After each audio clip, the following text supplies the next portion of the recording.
Hope all is well. What's up, Carlita? I got on here a little bit early so I can talk about some stuff real quick.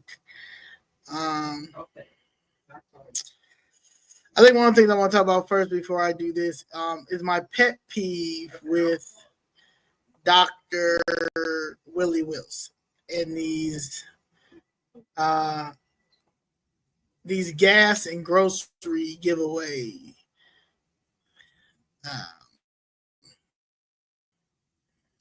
So let me put that first, and then I will discuss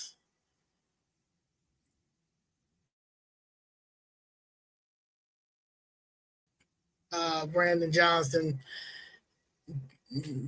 saying, hell no property tax. Because you already know what it is.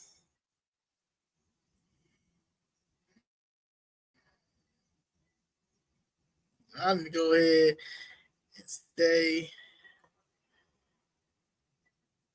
out of jail. All the money you done stole hella money. All right. That always does these gas and grocery giveaways, and I think that it's great, that he does do it. But one of the things that I have issue with when it comes to Dr. Willie Wilson is Dr. Wilson is a billionaire, and as a billionaire, $25 grocery coupon and $50 gas fill up. I think you're doing it wrong because $25 is nothing. And you know what I'm saying? And people are like, oh, well, it's the thought that counts. Yeah, but $25 is not going to get you anything, nothing at all. Like you're not going to get much with $25. What, milk, eggs, and some bread? Like WIC?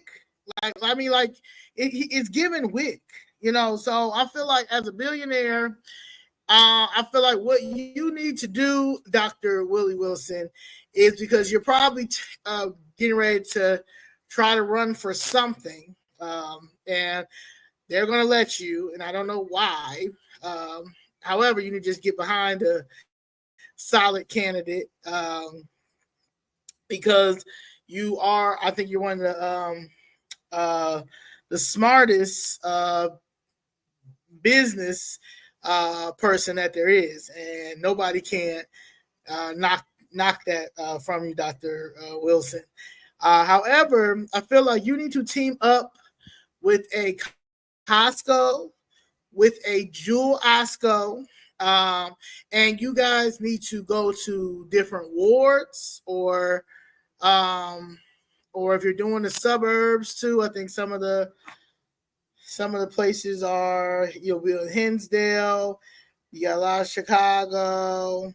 So yeah, the only one though is Hinsdale for gas, and then you'll be at West Side, up north, and I guess up north, Seafood City Supermarket, Montrose Daily, and Cermak Fresh Market. I feel like you need to get to or Mariano's, but you need to team up with one of these grocery stores and go by wards and pick 20 to 30 families. You probably could do 50 families. You are a billionaire and you can get a tax write-off. And take them grocery shopping. Like, you're doing it wrong. And it's a pet peeve. I hate to see it every time I see this ugly flyer when they put you over there in this corner, and then that stupid thing saying, while supplies last. Like, we're not fiends. You understand? Like, $25 really is not nothing. We're not fiends. You might as well give people $25 McDonald's gift cards. You'll do much better giving kids doing McDonald's gift cards instead of these $25 food grocery coupons and the $50 gas fill up. Like, the $50 gas fill up, that's decent, I guess. But again, you might as well just go ahead, give people their cards, and keep it moving. And you need to team up with a gas station. You're going to Shell, Amco, BP, Citgo.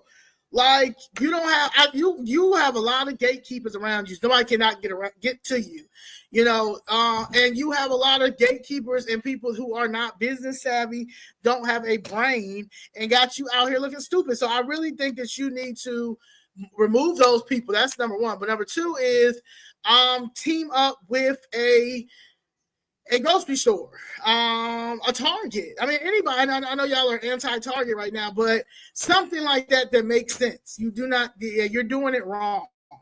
So that's that. I just want to get that out the way because like it's there. Like we just get crumbs. I mean, it's better. Better late. At least you're getting something. Nah, man. Like do it right or don't do it at all. Because this is tacky. That's why nobody don't take you seriously, and that's why you will never move on to a level that you would like to move on to in politics, because this right here is a grift. I don't care. This is a grift. All right. Now back to where I was. What's up? All right. So, today, Johnson, well, as you know, yesterday, his CFO, let me pull a picture up of her. Every time I see her, she just be looking lost and giving the most incorrect, I don't know where he found her at, honestly. I really need to look her up. Jill Jaworski. But that's his finance girl. Her and Annette Guzman. Like the blind leading the blind up in there. But he riding out. He riding out for her.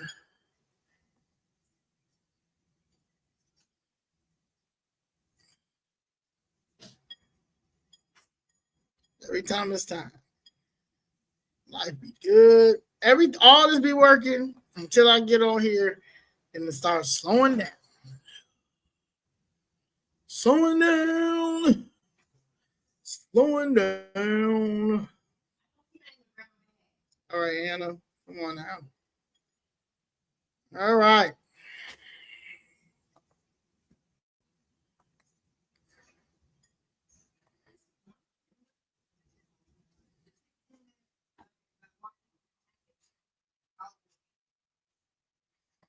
Yeah, you want to look at this.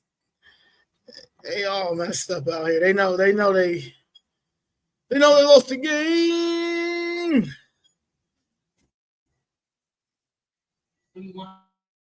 I usually would do this at the little office, but I was down fuckery. Hello, y'all.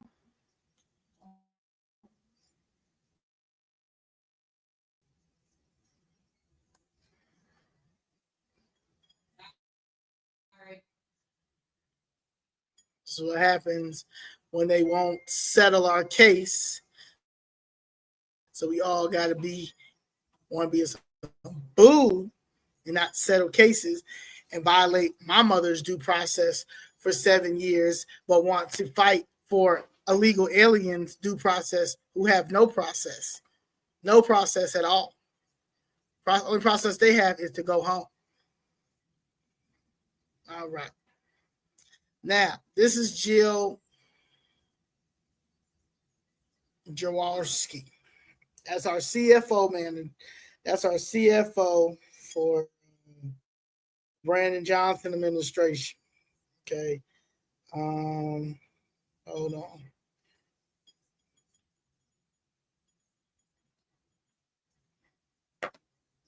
All right. So she is the where we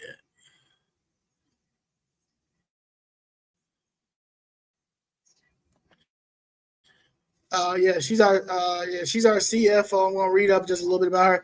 Jill Jaworski serves as the City of Chicago's Chief Financial Officer. Previously, she spent the last 25 years working in public finance, first as an investment banker and then as a financial advisor and consultant at PFM Financial Advisors. In her time at PFM, she opened the Chicago FA office in 2010 and grew it from one person to a fully staffed practice that advised the city and all of the major sister agencies and built a specialized practice serving transit agencies nationally, get grant funding and financing for mega projects. After a career advising and consulting to government, she's excited to be on the inside working with the mayor and his staff to effect real change in how the city manages its finances. Jill is a board member of CSBI, which is City of Chicago Business Investors or something like that. I think that's what CI. No, that's something else.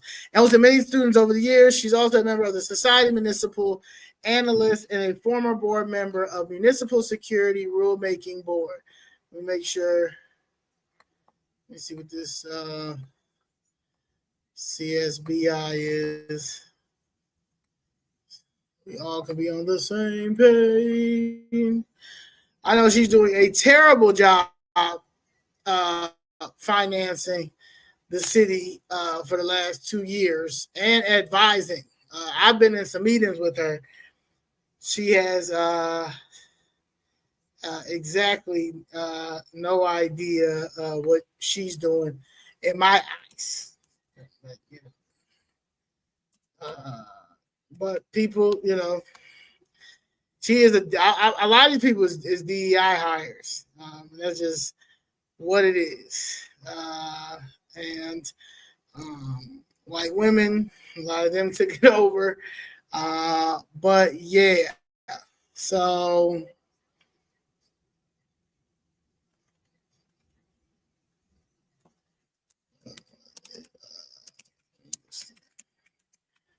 I know for myself.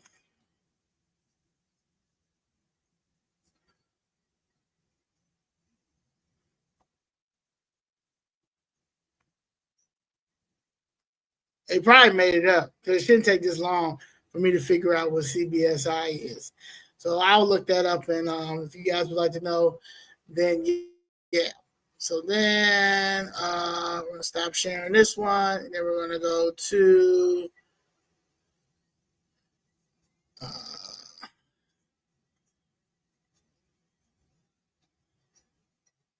where we at?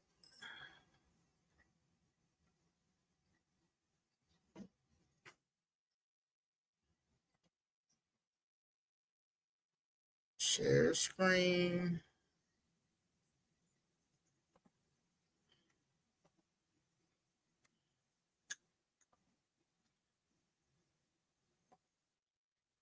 All right. So the worst mayor of all time,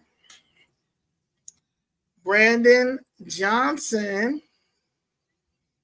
After yesterday, Jill, oh man, all right.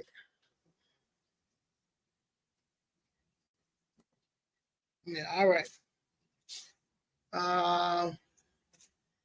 After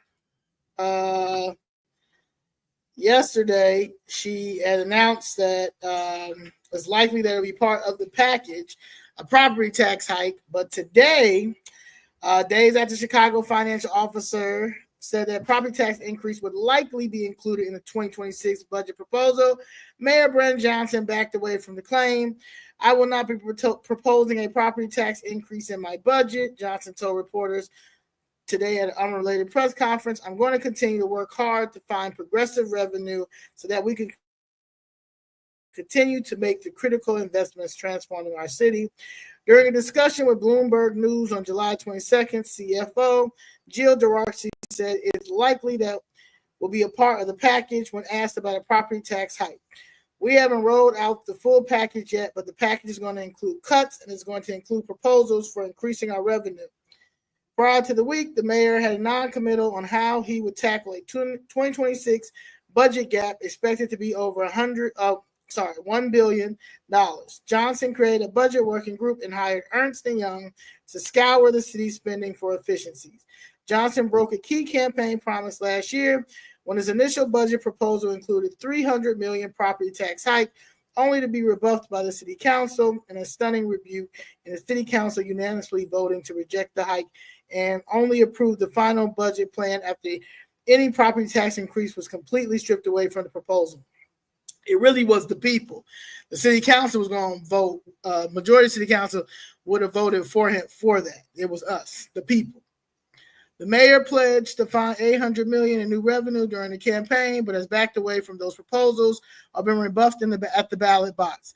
The inability to change the city's tax base has left Johnson resigned to overseeing austere budgets. Without specifying which taxes he would raise or introduce, Johnson sought to put pressure on the city council to approve his revenue ideas, with the unspoken alternative being drastic cuts or continuing to rely on increasing the city current taxes and fees, which have already been stretched in recent cycles. The progressive revenue I'm going to put forth in my budget, I'm counting on city council members to stand alongside me as we invest in working people.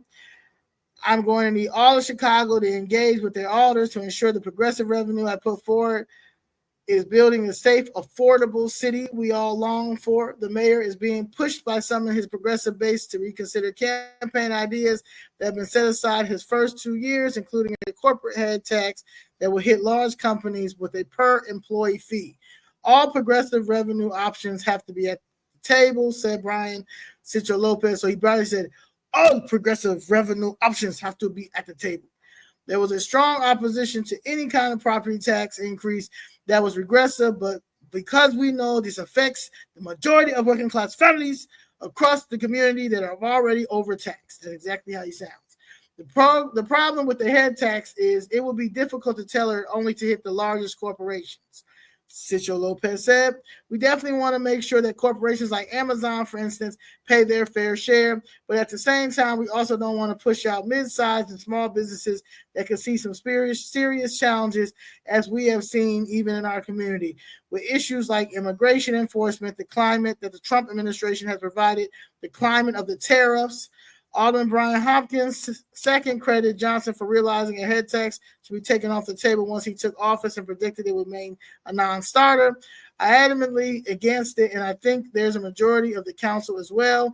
Whichever mix of revenue and spending cuts materializes this budget cycle, Citro Lopez and the 19-member Progressive Caucus, which is often fractured, should remain united because they are running out of time this term to advance the mayor's agenda.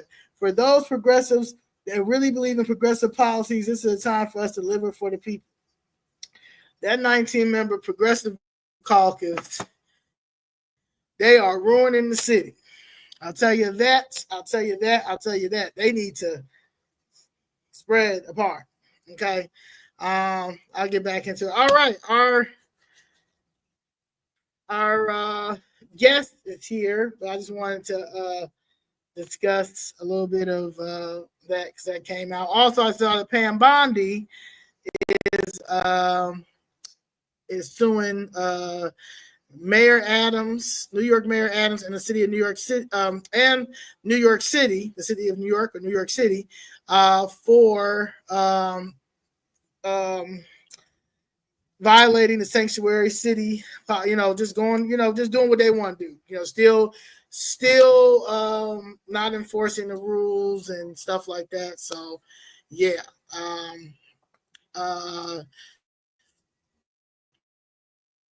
Now, I don't really understand how that works. And the reason why I say I don't understand how it works because as soon as Trump got in office, they cleared him of the charges. And then he goes right back and caters to the illegals. They've been saying stuff like, because he's running for mayor against Zoolander, and they were already saying that he was sneaking illegals back into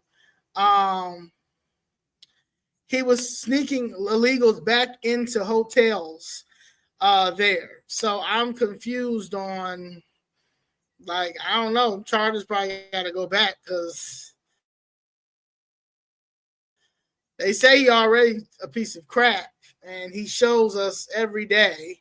But when I heard that, I was like, that doesn't even make any sense. Like, they put them charges on, and they took the charges off, only for her now to sue them civilly because the Department of Justice, so in New York City, sees if New York leaders won't step up to protect their citizens, we will. I need you to come to Chicago, Pamela Bondi. I mean, I need all y'all. I mean, it's like y'all skipping Chicago. I don't know what it is. I hope that y'all have like Operation Greylord 2.0 loading. The state of Illinois needs y'all. Cook County, Harvey needs y'all. What we're about to talk about today with Harvey. Like, we need the Department of Justice in Cook County, the state of Illinois, the city of Chicago. Like, it's bad here. So I see y'all going to LA, Chicago. New York. You'll say a little bit stuff about Denver. You'll sprinkle Boston in there, but then like y'all forget about Chicago. So yeah, I need y'all to come to Chicago. All right, that's that piece. Let me bring Melissa Crawley on the stage so we can talk about Harvey. Take this weirdo off. All right. See if she's here. Well, she was here. But yeah, so we'll be talking to Melissa Crawley. She is a resident of Harvey, Illinois. As you know, Harvey, Illinois got a lot of stuff going on there. I went out there a couple of times. Shout out to my I call her my big sis, Carlita. Her situation with her, with them trying to play her, basically manipulating the Fifth Amendment and bothering the elders on this one block to put this retention pond there, and basically offered the seniors money for their homes because according to this block in Harvey could save a few homes from flooding, even though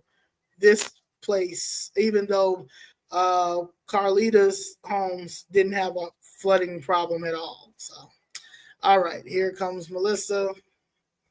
See if we can add her again. See if you're there.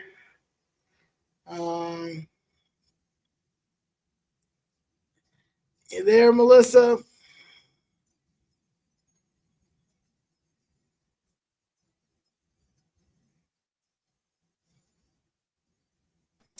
Okay, can you guys hear me? I was having some technical difficulties. Yeah, I can hear you. Can you hear me? Yeah, I can hear you. Okay, awesome. Thank you so much. I thank you for bringing me on. I do not count it lightly.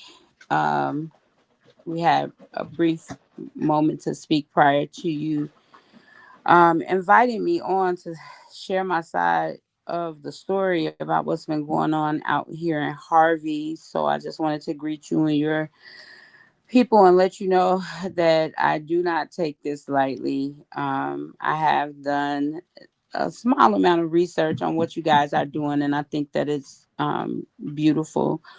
And I think that even what has occurred with me out here in Harvey is, just a moment in time where a lot of events culminate into one. And so I just wanted to express my gratitude for you offering me this opportunity. Because I don't want to later go back in my mind and say, hey, I wish I would have said this or said that. I kind of wrote out what I wanted to say. And also because I have a little bit of social anxiety. So I just wanted to make you aware of that. So I just wanted to read what I had prepared to say, and then we can move forward. But I just wanted to make sure that was okay with the structure of your show. Okay, yeah, we can read it, and then I have some questions, and then maybe we can go through that. But yeah, is it basically you're explaining like you know what happened? Yes, yes, yes. Okay, So all right. so I'll start. And this is what I prepared. So of course, my name is Melissa Crawley, and I'm from Harvey, and I'm here to speak on something that too many of us know all too well: being punished, not protected by the very systems that claim to serve us. I was taken from my home by Harvey Police without warrant, without cause. I hadn't committed a crime. I was arrested under the color of law and held for an extended period of time. And when I started to pray and sing as a way to cope, they didn't see me as trying to survive that trauma. They labeled me a problem and a threat. So they didn't release me. Instead, they escalated it. And so they took me to Ingalls Memorial Hospital here in Harvey, a hospital that I was born at. And they forced me into a psychiatric evaluation against my will. I was handcuffed to the bed. I was forcibly medicated. And so now I'm hearing people say maybe they thought I was a danger to myself or others. But I didn't pose a threat. I was screaming that I had been wrongfully arrested, which is true. I was protesting uh, the way any human being would be if they were actively being kidnapped. Since then, and I beg to ask, since when is a protest a symptom of mental illness? And even if they thought something was wrong, they had a responsibility to investigate and not to medicate me into silence, because that's not care, that's medical assault. Just yesterday, I received a letter from Ingalls Hospital claiming I was never restrained, which isn't true. I was being held down by police and Ingalls Hospital staff. Um, I have a clear memory of being brought in handcuffed, strapped down. Um, and now, it just makes me wonder how many other people they've done this to. Let me be clear, this isn't just about one bad cop or one biased nurse. It's about an entire system built to erase our pain and criminalize our survival. And I say this as someone who has voted Democrat my entire life since I've been able to vote Democrat. But myself, I'm done playing party games. I didn't vote to be used, I didn't vote to be ignored. And we keep giving loyalty to parties, to mayors, to black gatekeepers in high positions, some of whom belong to the divine nine, such as the young lady who force medicated me. Um, they hold positions of power in cities, and too often they turn around and weaponize the same systems we're trying to escape. So they get a seat at the table and leave the rest of us in the cold. And that's not leadership, that's betrayal. What happened to me isn't unique, it's just usually hidden. It's swept under medical files and legal codes, but truth is there. Even the nurse's own notes betray her. She labeled true things about me as delusions, such as I told her that I have 2 years of law school and that I sit on patient boards. And I even threatened her with lawsuit before she stuck me with the needle. So even her own notes showed that I was tracking and cognitive and wasn't out of my mind because everything I told her was true. And I'm telling my story today, not for sympathy, but survival, because what they tried to do was break me down and make me disappear. And I'm telling the truth, not just for me, but for every person who been silenced in a jail cell, a hospital bed, a voting booth. I want accountability and I want justice more than anything. And I want us to stop being scared to speak. And I want us to stop being scattered and start standing as one, under one banner, one voice, one cause. And that's freedom, because we don't need more titles. We need truth. And I anticipated that when I spoke, that there would be questions and people would exert certain things. Like, wasn't the nurse doing her job? And so I prepared a couple pre-questions, what I would assume people would be asking if they want to know about facts.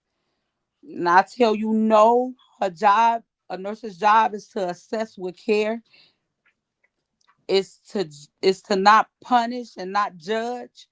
She called true facts about me delusions and use it to justify forced medication.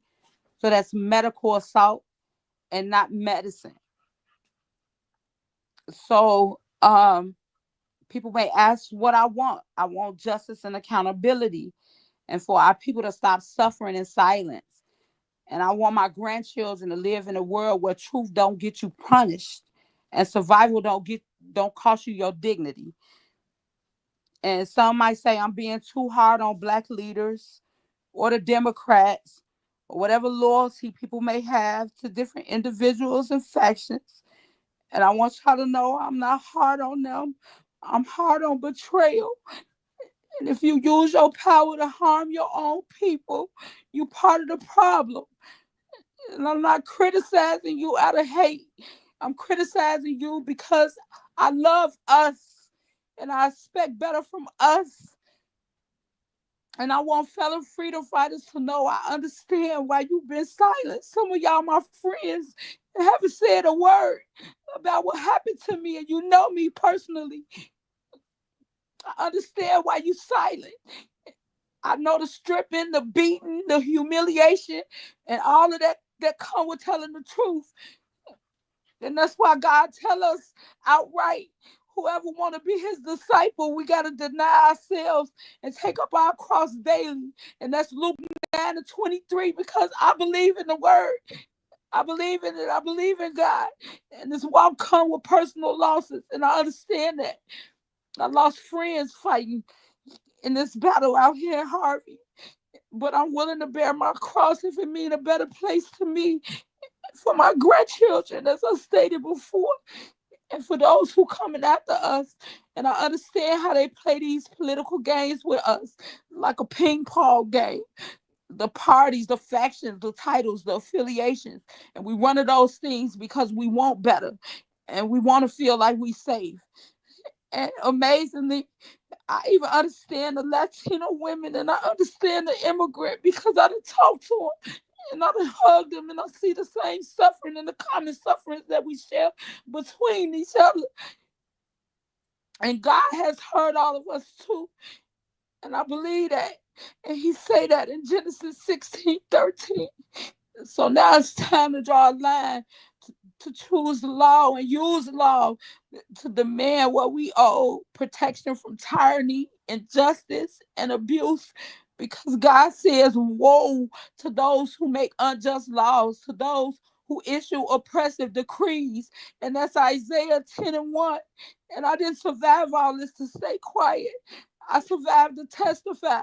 I survived to build something my grandchildren could stand on. And if I gotta lose what's fake to gain what's eternal, then so be it. Because that's what my voice is supposed to be used for. So I want y'all to know that I gave Zoe my medical records. And I'm sorry if I say your name wrong. Okay, her medical records, No, I'm screenshots, posting them, like I'm saying. all of this. What I'm Yeah, telling y'all is true. And if they force medicating people and dragging them out their homes over politics, everybody should be scared. And so that's the gist of what I had prepared to say. Well, first of all, thank you very much for coming on the platform to explain that. And I apologize for just how terrible these politics is. Like the politics in Cook County, the city of Chicago, state of Illinois, it's a different type of game. And when I first started this 2 years ago, I had to, like, there's a video that's out of me going in on Tony Preckwinkle, and I say, you gotta I said, in order to fight the city of Chicago and Cook County, you gotta turn into a gangster disciple and the devil. I said, because that's what you're fighting with. You fighting with devils, and they are in these political positions. They are clicked up, ganged up, like, oh girl, this is the nurse. Nurse, of course, she's happy to put her thing. It's a Delta. I know plenty of great Deltas. So I don't, what I'm saying? But this is a piece of shit Delta right here. What's her name? Sharita Allen. Piece of shit. You understand what I'm saying? But they're all clicked up, and they play these games, and they work with Harvey. Illinois has one of the most corrupt police departments in the history, I think, of like, they should be like in the top. If they do the most corrupt police departments across the nation, Harvey is definitely up there. So they work with, as you know, they got Christopher Clark, the mayor, and Harvey. He's the man. That's a demon. But they link up, and when you are in custody, and I'm seeing this a lot. This wasn't a surprise that Miss Crawley said this. I was talking to a few guys maybe about a couple of weeks ago, white guys, and they were explaining to me that they're starting to do it in family court. If you are contesting anything or saying anything, next thing you know, they're starting to now say that, you know what, we want this person to go have a mental health evaluation, and then they're committing grown ass people into this mental health facility and into mental health facilities. And honestly, University of Chicago is involved in it. University of Chicago is all the way out in Harvey with Ingalls. Like I said, we will not be able to get control until we start coming out and talking about these things. Melissa Crawley is not the first person that this has happened to, but she's probably one of the first people to be vocal about it, because this is happening a lot. It's happening. If you don't agree with these people's agenda, if you're not clicked up with these people, then they'll start throwing cases on you. If they don't throw the case on you, then next thing you know, they start with I think this person's mentally ill and stuff like that. Back in the day, before we had social media, you know how many elders, Mr. Blakemore, I'll say prime example, you know how many things that Mr. Blakemore probably saw in his 40 years of going down to City Hall witnessing, and like he'd say stuff like, this a place will run you crazy. And you not being able to document it, you not being able to put that phone up and to really post it and say it's my word against yours, and the next thing they know, it's a conspiracy theory, or you're crazy, or you this whole time it wasn't no conspiracy theory. Whole time you not crazy, you just not a part of this machine that they think that is going to evolve into this millennium with these people. No, nobody, everybody ain't going. It only take one person. And I say this all the time. Like, when I first started this fight, not knowing that it would lead to where I am now. But when I first started this fight came with the concern of my family, and you're not gonna hurt my mom, and you're not gonna hurt my godfather, and you're not going to put two entrepreneurs who taught me the way of entrepreneur life out of business because y'all want some land for y'all personal profit. And when you see, if it's not land, you know, if you're smart, if you speak out about seeing some injustices, or if you want your community to be a certain way, or you have issues with your public service that y'all are paying, we're paying their salaries now, with police, all that. You got to say, next thing you know, they are blacklisting you. They're coming to tow your car, coming to close your businesses down, come mess with your homes. And so a lot of people are scared to speak out because they know that here come the city the next day, you know. And it's unfortunate. When I say the city of Harvey, city of Dalton, city of Chicago, city of just any city, these corrupt cities, that's just how it goes. And we're paying these people salaries. So we have to start speaking out. We have to start writing like the FBI, Department of Justice, we have the worst Attorney General of all time, Kwame Raoul. He has to get out of office. It's time to vote this man out. His election is coming up.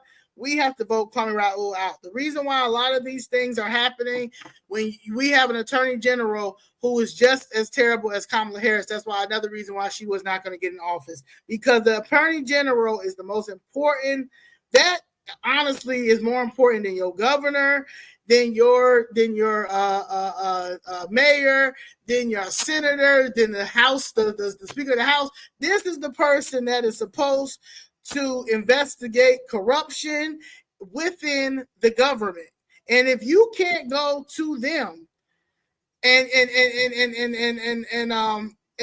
complain and get some justice, then where can you go? So you have to.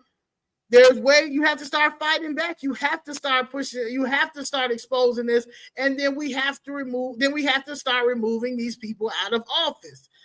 Everybody, like I said, I am a Republican. I am a conservative.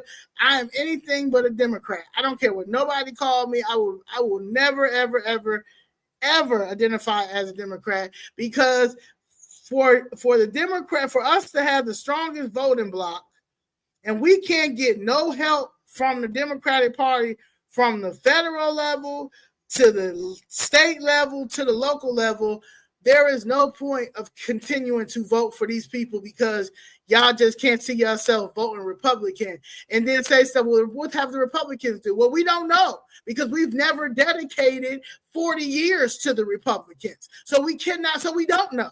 And if it comes about racism don't have shit on this gatekeeping that we're dealing with in our communities. The gatekeeping is sick. The gatekeeping is messing us up. The gatekeeping is when what they told Miss Melissa, that she's being delusional. No, you're being delusional. You think that we're delusional. No, you're delusional that you got me in this. That you got me in this. You think I'm crazy and think you're gonna shoot me up with needles and stuff like that. I don't even know why I'm here. And that's what was you when you were what was the purpose of you being picked up, Miss Crawley? So the background of it, how everything started, it stemmed from an argument online with a state-sponsored actor Jedediah Brown. He had been invited into the city to investigate corruption and turned on the individuals that invited him, who were sincere citizens who just were reaching out for help, asking for deliverance under this evil administration that we're under. And so that said, when he came in the community, he was very disrespectful. Harvey is still structured. It's, granted, it looks like what it looks like, but, a lot of us are family out here and everybody kind of knows everybody out here. And he insulted my prayer partner. And when he did that, I checked him about it. Hey, watch how you talk to her. That's one of our elders and pillars in our community. And to which he just got down on me, just started to, just talking crazy to me, which, led to some threats. And then we have this mayor that likes to do covert things. And he talks from this, anytime there's an election going on or a hot topic within the community, he is alleged to have this backup profile named Cookie Ross. So Cookie Ross, which is a alias profile on Facebook,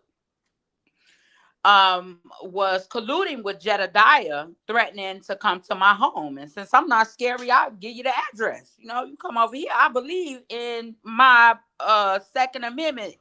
So you knock on this door playing with me, we're gonna have a problem. And so that said, as I'm arguing with them online, I hear what sounds to be like gunshots going on outside my house. So I say, I just address this tomorrow, because it was like in the wee hours of the morning almost.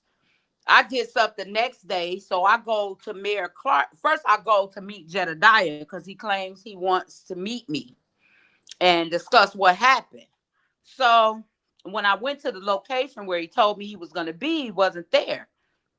And because he was colluding with the mayor, I went to the mayor's house, whom I know him from school, know him from the community, from living. This is someone, who I know from my childhood. He might be the mayor to everybody else, but you just a average man to me. So I went over there, I protested, and because I have legal training, I knew what to say, what not to say, what I could do and what I couldn't do. And the police were actually there when I was protesting. So I end up leaving, and the very next day, like clockwork, and I have my illegal arrest on video as well.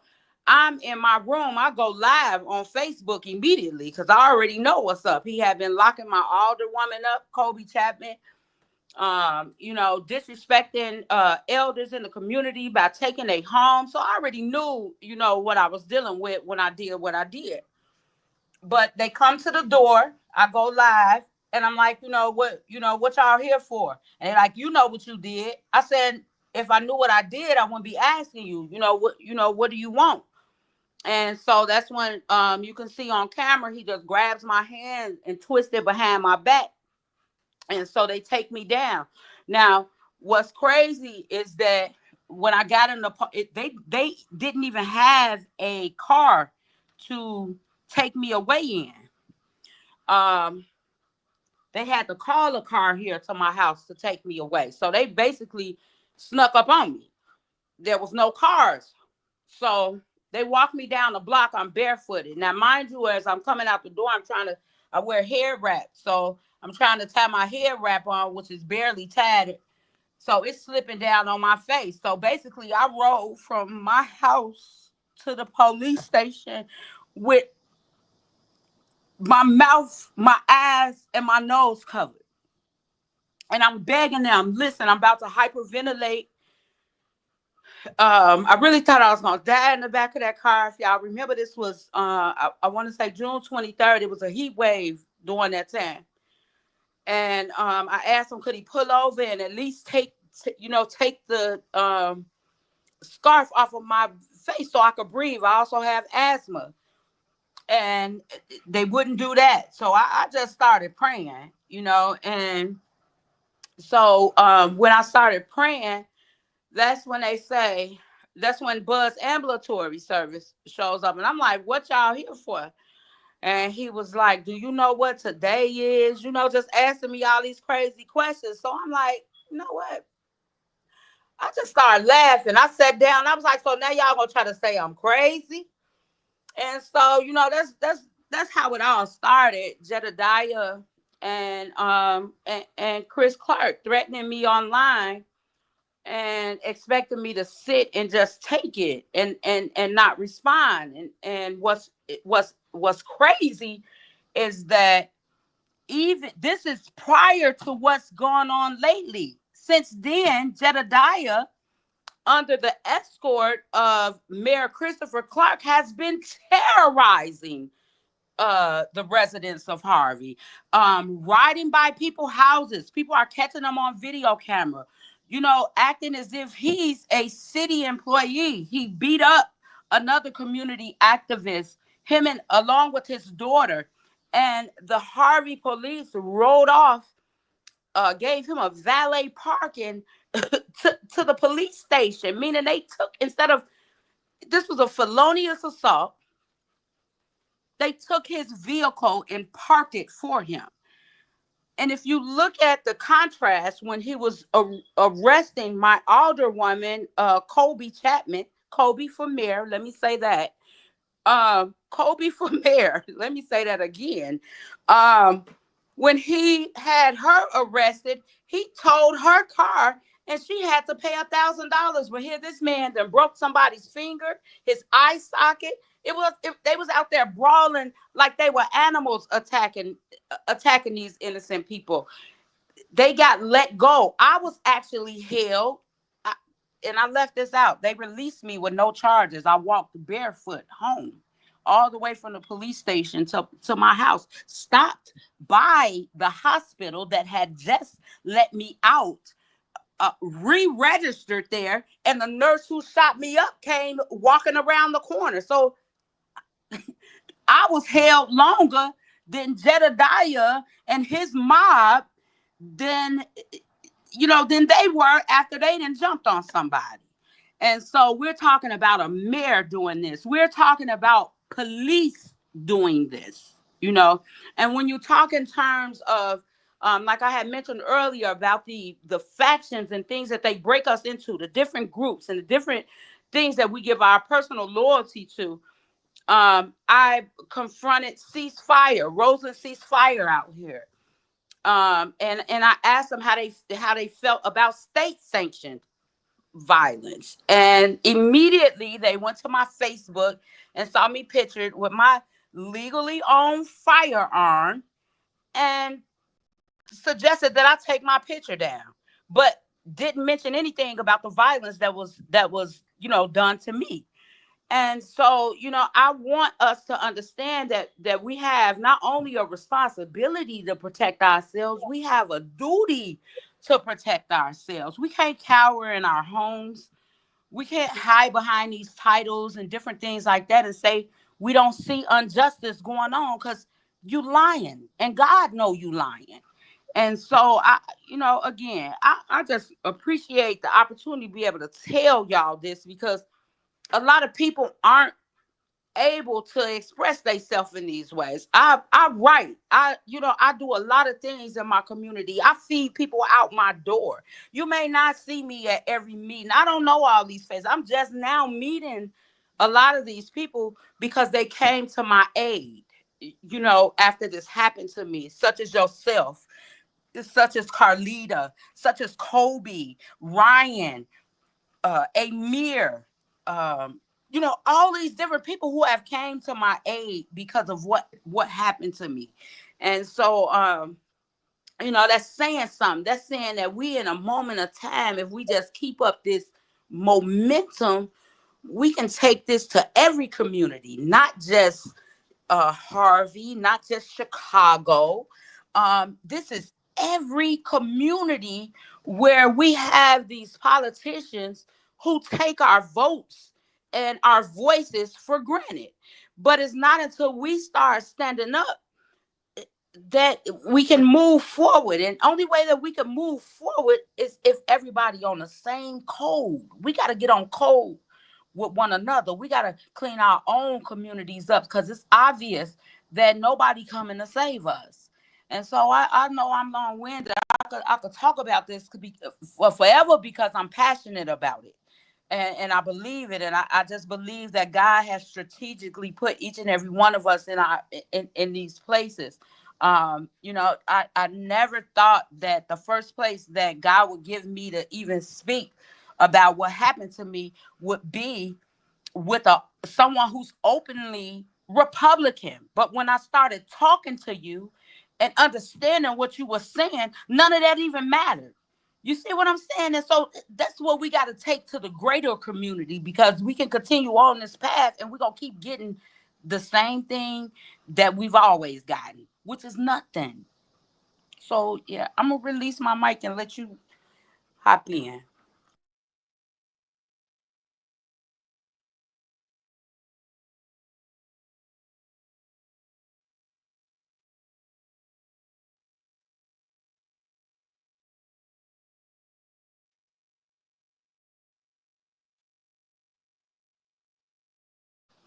So, can you hear me? I don't think we could hear you.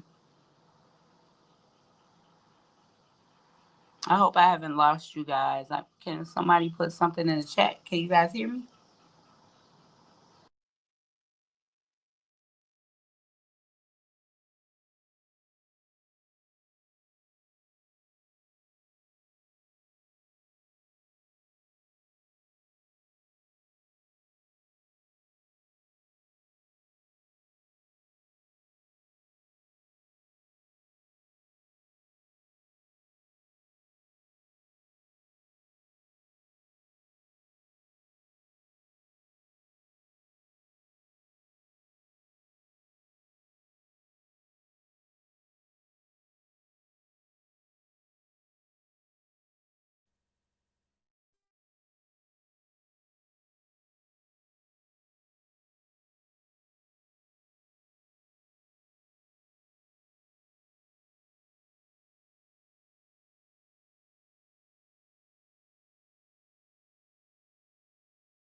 All right, you can hear me.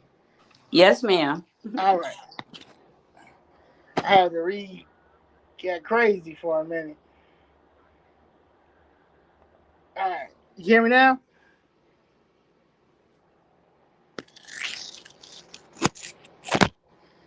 All these disconnected. All right, you hear me? Trying to figure out. All right, do you hear me? Maybe not. You guys hear me? Somebody. Yes, we can hear you. All right, all right, all right. Thank you.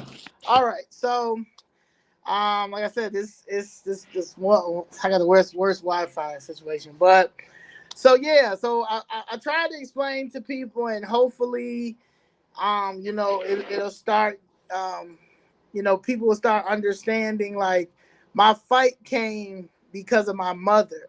My mother is that's my love of my life. That's my everything.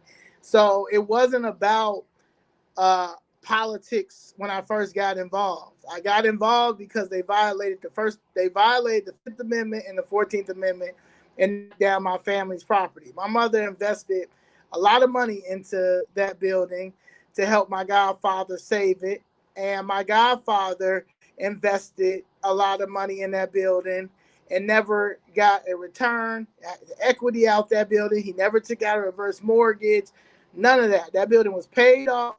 That building was a landmark in the Auburn Grisham area, and they plotted on taking that land, the rest of that land, away from him. And my mother intervened and came in and was going to do her own affordable housing situation.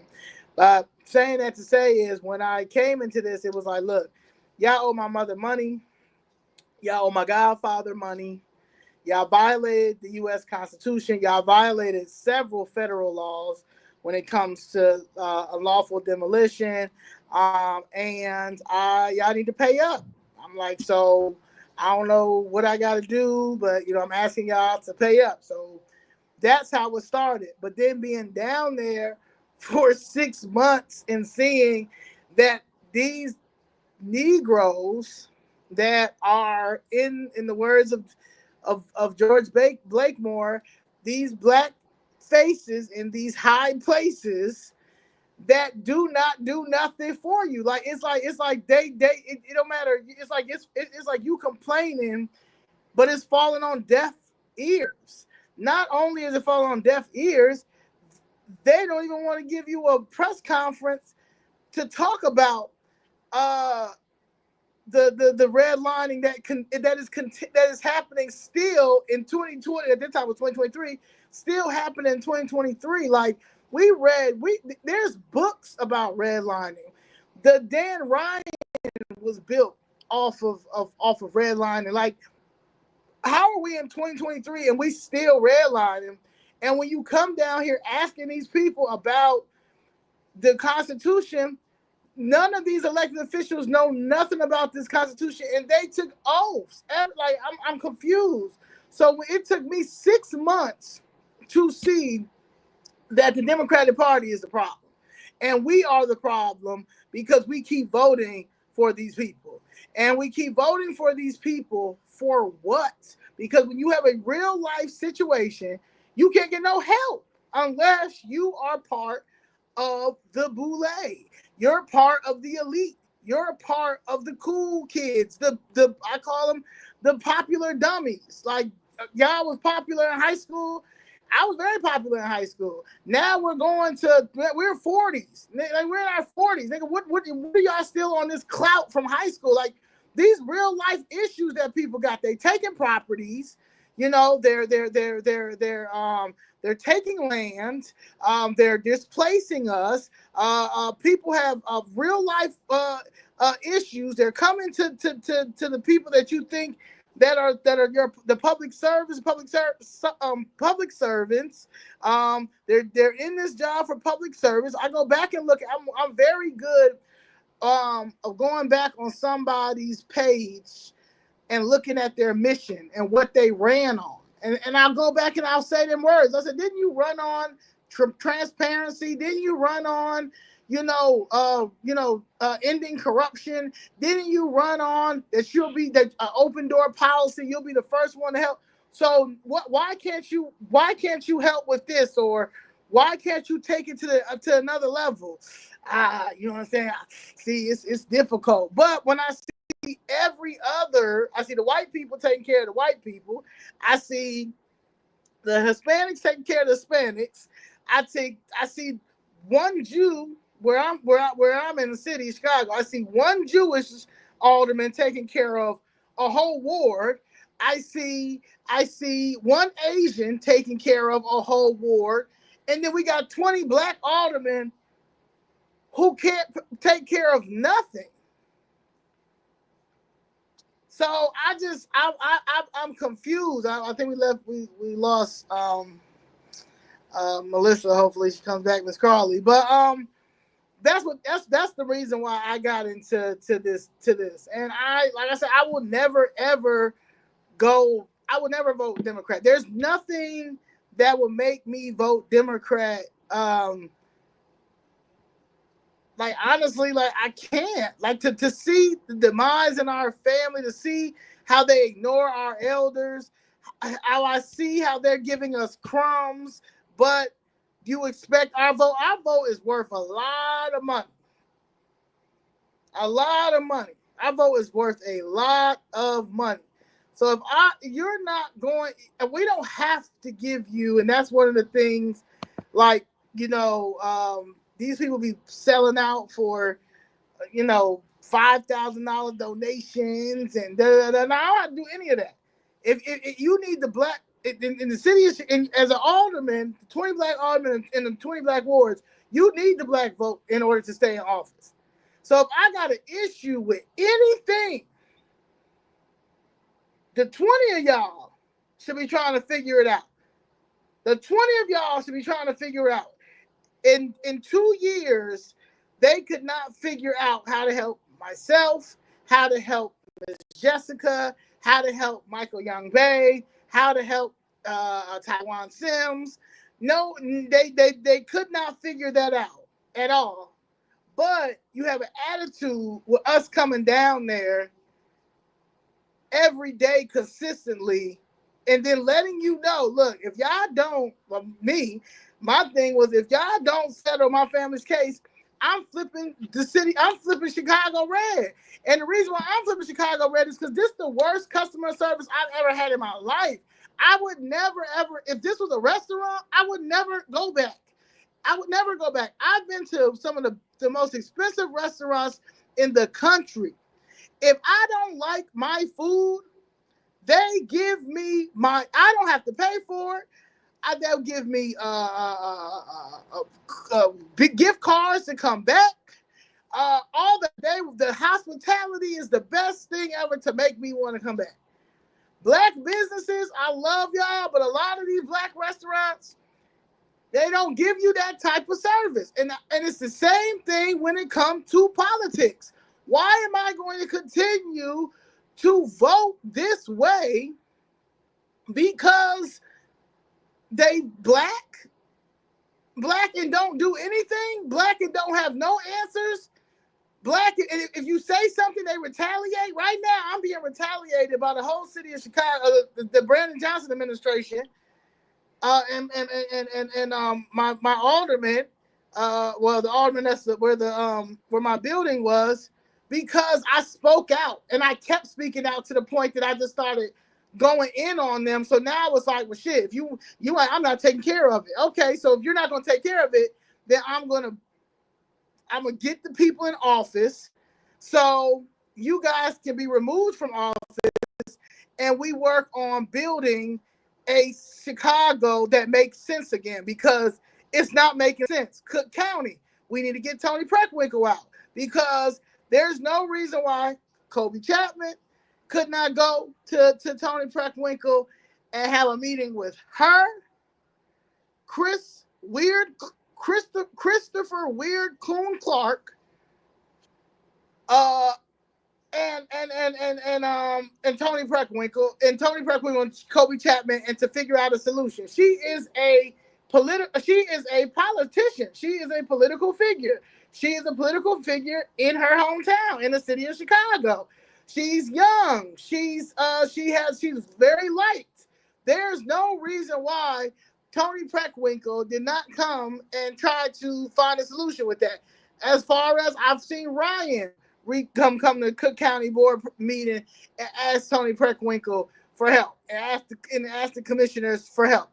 I've watched Chappelle go down there and ask Toni Preckwinkle for help. I've seen them. We went to water reclamation. I've watched Carrie Steele just lie in our face. Like, I'm just watching these people lie in our face and get mad and get an attitude that you coming down there exposing the BS, but we need to continue to vote blue because the Republicans are racist. That's honestly what the excuse is. And then, or I'll get from like Senator Willie Preston told me, I like what you're doing, right? Yeah, because it is a problem with how they take the properties and stuff. Yeah, it is a problem. It is a problem. But the city ain't gonna turn red though. So you just bypass everything that you said about it's an issue here with the city of Chicago and Cook County, with them stealing our properties and land, and all you could think of is saying that, well, the city ain't gonna turn red. Like, that's the demeanor that people have. Like, that's the brain. These are the brains that we're dealing with. Nigga, where's the legislation at? We have no legislation. Honestly, that's the real issue when it comes to all of this. We're not protected in any type of way, and we have no legislation from y'all coon elected officials that y'all will showboat and take pictures with and show everybody and be happy. And this my honor, cocaine, this my president, this my congressional, like Robin Kelly running for U.S. Senator for what? What did you do? What did you do? No, nothing at all. Take your retire. You retire. Somebody, someone told me the other day, well, Donna Miller, she is good for the people. Donna Miller ain't. I've reached out to Donna Miller a few times too. Donna Miller she's a nice looking older lady. Understand? Donna Miller will have her assistant come and take your information, and she don't respond back to you. We don't have nobody in these elected official positions that have any solutions when it comes to real life situations in our communities. And you know what the result is at? Our communities still look the way they look. They will never, ever get, we will never get what we fully need in our communities if we do not start standing up and telling these people that I promise you're not getting back in office. I promise everybody that majority of people that's down in City Hall is not getting back in office.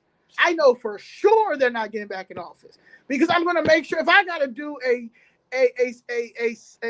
segment on everybody running, I will do it and show how messed up the political game is in the city of Chicago, in Cook County, in the state of Illinois, and especially in the Southland area, and in the city of Chicago. And we're getting told you're getting told lies, or you get people trying to get even, like the situation that's happening with you, Miss Crawley. If you can, and the protesting thing has gotten so, these people have violated. We've been violated. So I've got lawsuits right now for people violating my First Amendment for protesting and my 14th Amendment for protesting. They was trying to do it today. I had to let the lady know I already got a lawsuit on you. I will amend this complaint and add the other people on it too. Like, I will keep you in court. Like, y'all wanna be petty? I'll continue to be petty because y'all want to silence people for speaking out. So the issue is the more of us that speak out, the less we have to deal with the BS. They're gonna have no choice but to start resigning. They're gonna have the Department of Justice is gonna have no choice but to come in and intervene and do what they need to do, or people are gonna start taking it in a matter of their own hands. Or we need to start rallying up and getting these people out of office. Everybody in the city of Harvey, from Chris Clark to anybody that agrees with his agenda, needs to never see a seat in the city of Harvey ever again. Like, I mean, y'all need to start rallying up the people right now. Like, right now. They don't need to be in office at all. And that's another thing. We talk our stuff. We will say stuff. But when it's time to run for office, I don't want to do that. I don't want to do that. Well, we got to. Because if we don't, it's going to continue to happen. And that's just what it is. For me, I feel like, and I tell people this who do, there's a lot of people that support Chicago Fist Red in Chicago. A lot of people that watch this show that I didn't even realize that watch the show the way they watch. They say my message is very clear. I may not get all the people like, you need 100,000 views. I have enough people. I know enough people that know enough people that know enough people that's telling the right people, and the word is getting out there about what my mission is and what my mission has always been, and it's always been because of my mother, and my mother happens to be a black woman born and raised on the south side of Chicago. So my fight is her fight. I got Cook County blood in me. I have Chicago blood in me. So I fight because I love this city. I was telling Danielle the other day that Chicago is the best city for culture. And I'm from New York. New York is too big. I love New York, but New York is too big. But I love this city. This city is just right. This culture is just right. I love how the segregation is. I love how the summertime shy is. I love the food, even though we've fallen off with that because not enough grandmothers are teaching their grandkids how to cook. So because they want to be out in the club and BBLs and all that stuff. So I need y'all to stop BBLing it and get in the kitchen and teach y'all children how to cook because y'all cannot lemon pepper everything.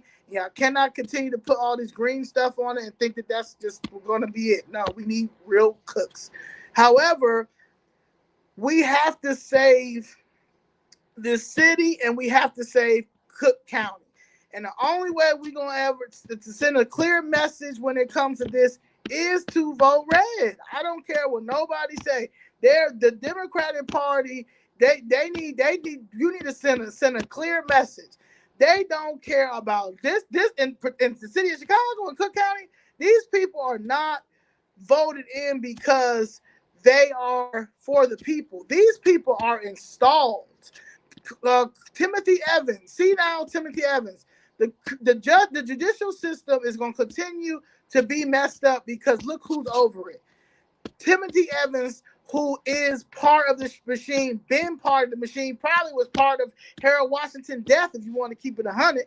But my thing is though, he's been installed. Jesse White was installed. Tony Preckwinkle installed. These people are not people that are for the people.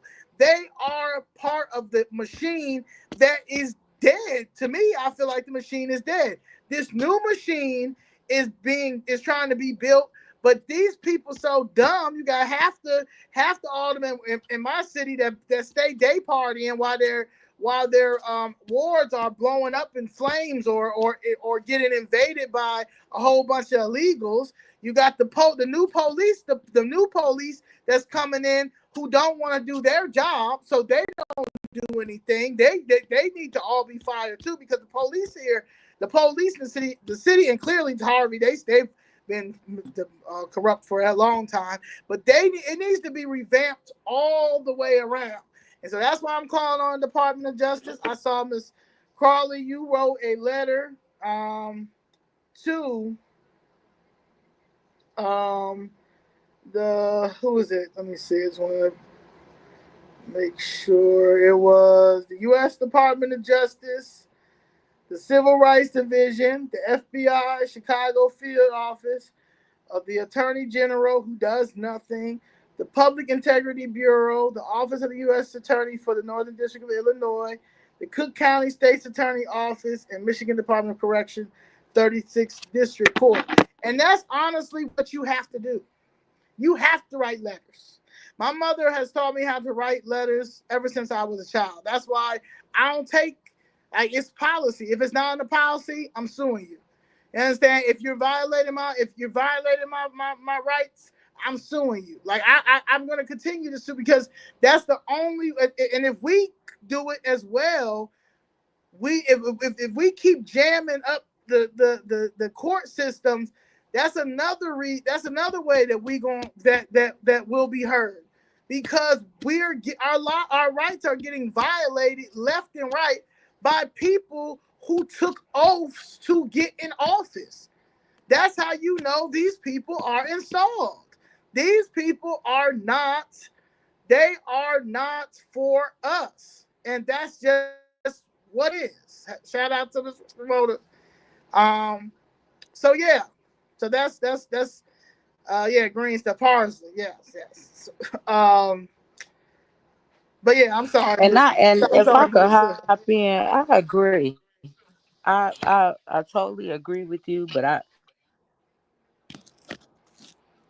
also believe that we have a lot of the legislation that we need is already on the books. The U.S. Constitution is the most beautiful piece of legislation. if applied properly and not selectively, as they do to us, um, it's like they want to Amen. provide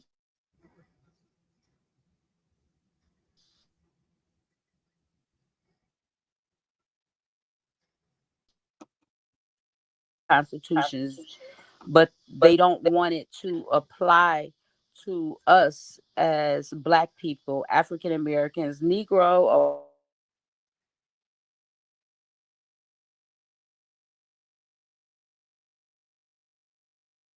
That, um, that's why I use Freeman.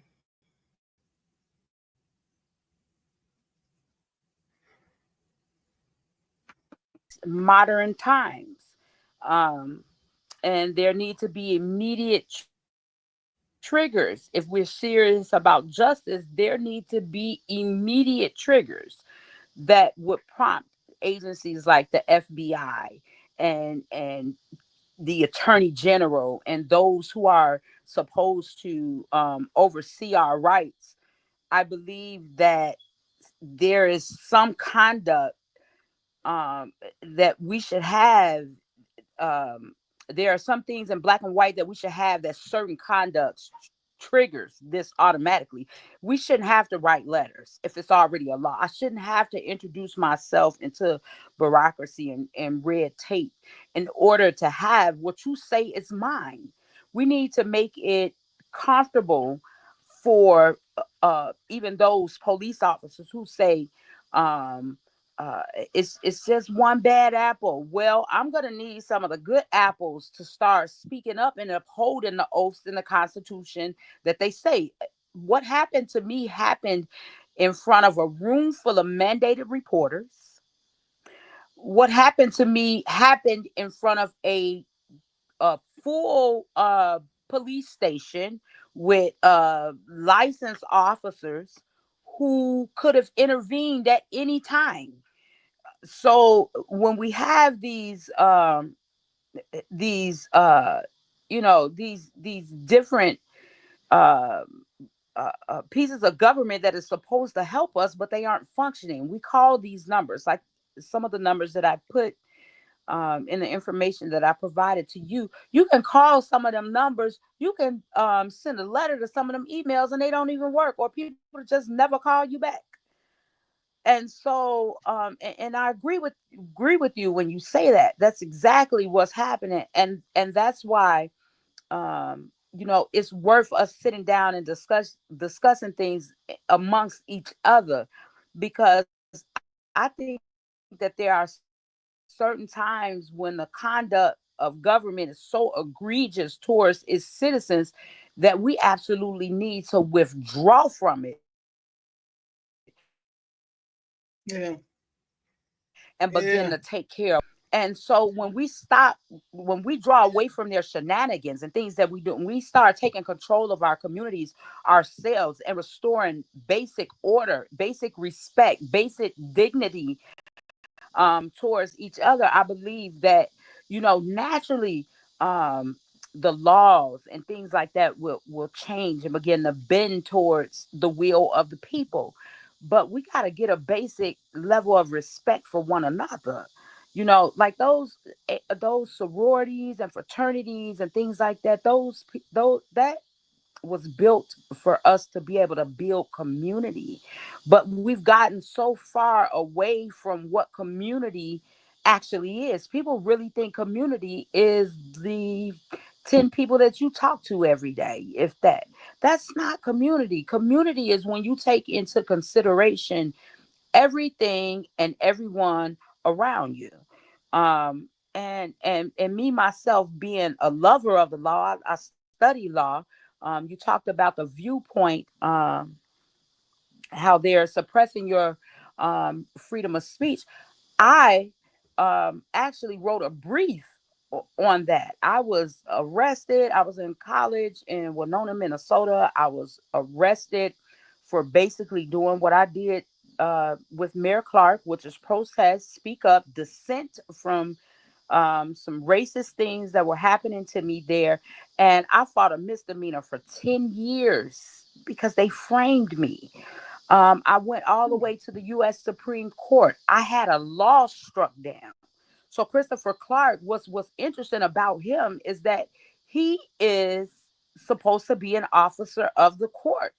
And if you're bold enough to do what you did to me, someone that you know study law, because he used to help me sometime on my homework, but he ain't gonna tell you that. He gonna tell you that he don't know me, because it's better suited for him to make everybody think that I'm crazy, so that my words don't hold weight.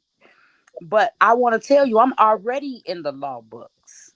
Okay. I came back to Harvey after leaving here at 18 years old, and I came back here to be a part of the change. And so for him to try to discredit me right now, I know this is nothing but God's people standing in the face of evil. We living in evil times now. And there's a saying that says that only thing that evil needs to do, and I'm paraphrasing because I don't know the exact quote. Only thing that needs to happen so that evil can concede is that good men, good people, good beings like you and I not say anything. You know, like I've lived in my home where I've lived for 8 years.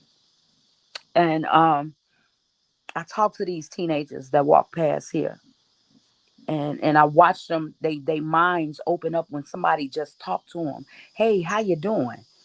I've broken up fights between young men that could have led to further gun violence, and I'm telling you that it's not in these organizations. It's not in these governmental structures that we find our voices or our power. It lies within community. The reason they and a great man of God once told me the reason that um, we call it the hood is because all of the neighbors have left. And when we look at that word neighbor, we're instructed to love thy neighbor as you love yourself. And if you loved your neighbor like you loved yourself, you can't help but to be good to them unless something is wrong with you. And then sometimes we aren't good to ourselves. Like you mentioned about us continuously voting for people who do not serve our best interests. That is also true, but we have to understand the number and the sickness that injustice has induced into our individual communities. We see violence because there is no justice. There's no justice at the highest ranks of where we expect it to be. No, you're right. And so that's why we see violence down on the street. We heard about Reagan's trickle down economics, but you need to learn the trickle down violence that we have in our community, the things that we do to one another simply because we are morality has been twisted in our communities. We got to take control of our communities.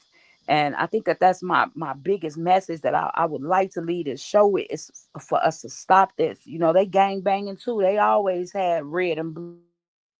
But my Right. mama taught me don't join no gangs. You know what I'm saying? So, and then we have to release ourselves from these names that they give us too. Like these organizations that they do call gangs now was birthed from the very struggles that we dealing with today. Injustice, our voices not being heard, and even in that, when they took out the ones who provided even that structure, it did something to our streets, and all of it stems from injustice. And so that's why I believe that we need to, drop all these flags, drop all the flags, and pick up one Yeah, banner, you know. I hear you, but these people not ready for it. We can't even get 10 people to stand up downtown. So I be want I be wanting it to be us to be one, but we have mental health problem in our community that stems from The father not being able to be in our house in exchange of a Section 8 voucher. The Democratic Party has turned the single mother into the black, especially the black single mother, the face of that party. We're dealing with a whole bunch of, like I said, the 94 crime bill messed us up as far as locking our men up. Even struggling with sexual identity because, again, there wasn't no social media and things that we're dealing with that we have now. That's one good thing that we have when it comes to social media. So you're dealing with a battle of demons in our community with no mental health help. So independent, I think it's great. However, we're not ready. And we will go back to voting for our own demise instead of giving 8 years to the Republicans for on the federal level and for the state and city level, trying the Republican Party for the first time since 1931. I know for our group, but we're not ready. Mentally, we're not ready. We're old. When people talk about reparations, yes, but we're old mental health resources in order for us to build, in order for us to unite, in order for us to be a unit. We don't even know how to be a unit. We don't even know how to be a unit. This is a man that's on this screen right now. You grew up with him. He's a lawyer. He helped you with you're a paralegal. He helped you with your tests. You guys laugh together. This man now looks at you like he don't even know you. This man right here could been a whole change. It's like he fooled everybody. When you talk to Carlita, when you talk to Ryan, when you talk to Chappelle, when you talk to people in Harvey, that this man just literally did a 180 on all of y'all. Like, I mean, anybody that knew him, to the point that he has somebody that's down there, and I mean that came to Harvey that is literally running the city, that and he shouldn't even be there, So I feel like we got to go, like Mr. Blakemore said, the best. We got to come from one plantation to the next plantation and then go to Freedom Land, which may be independent.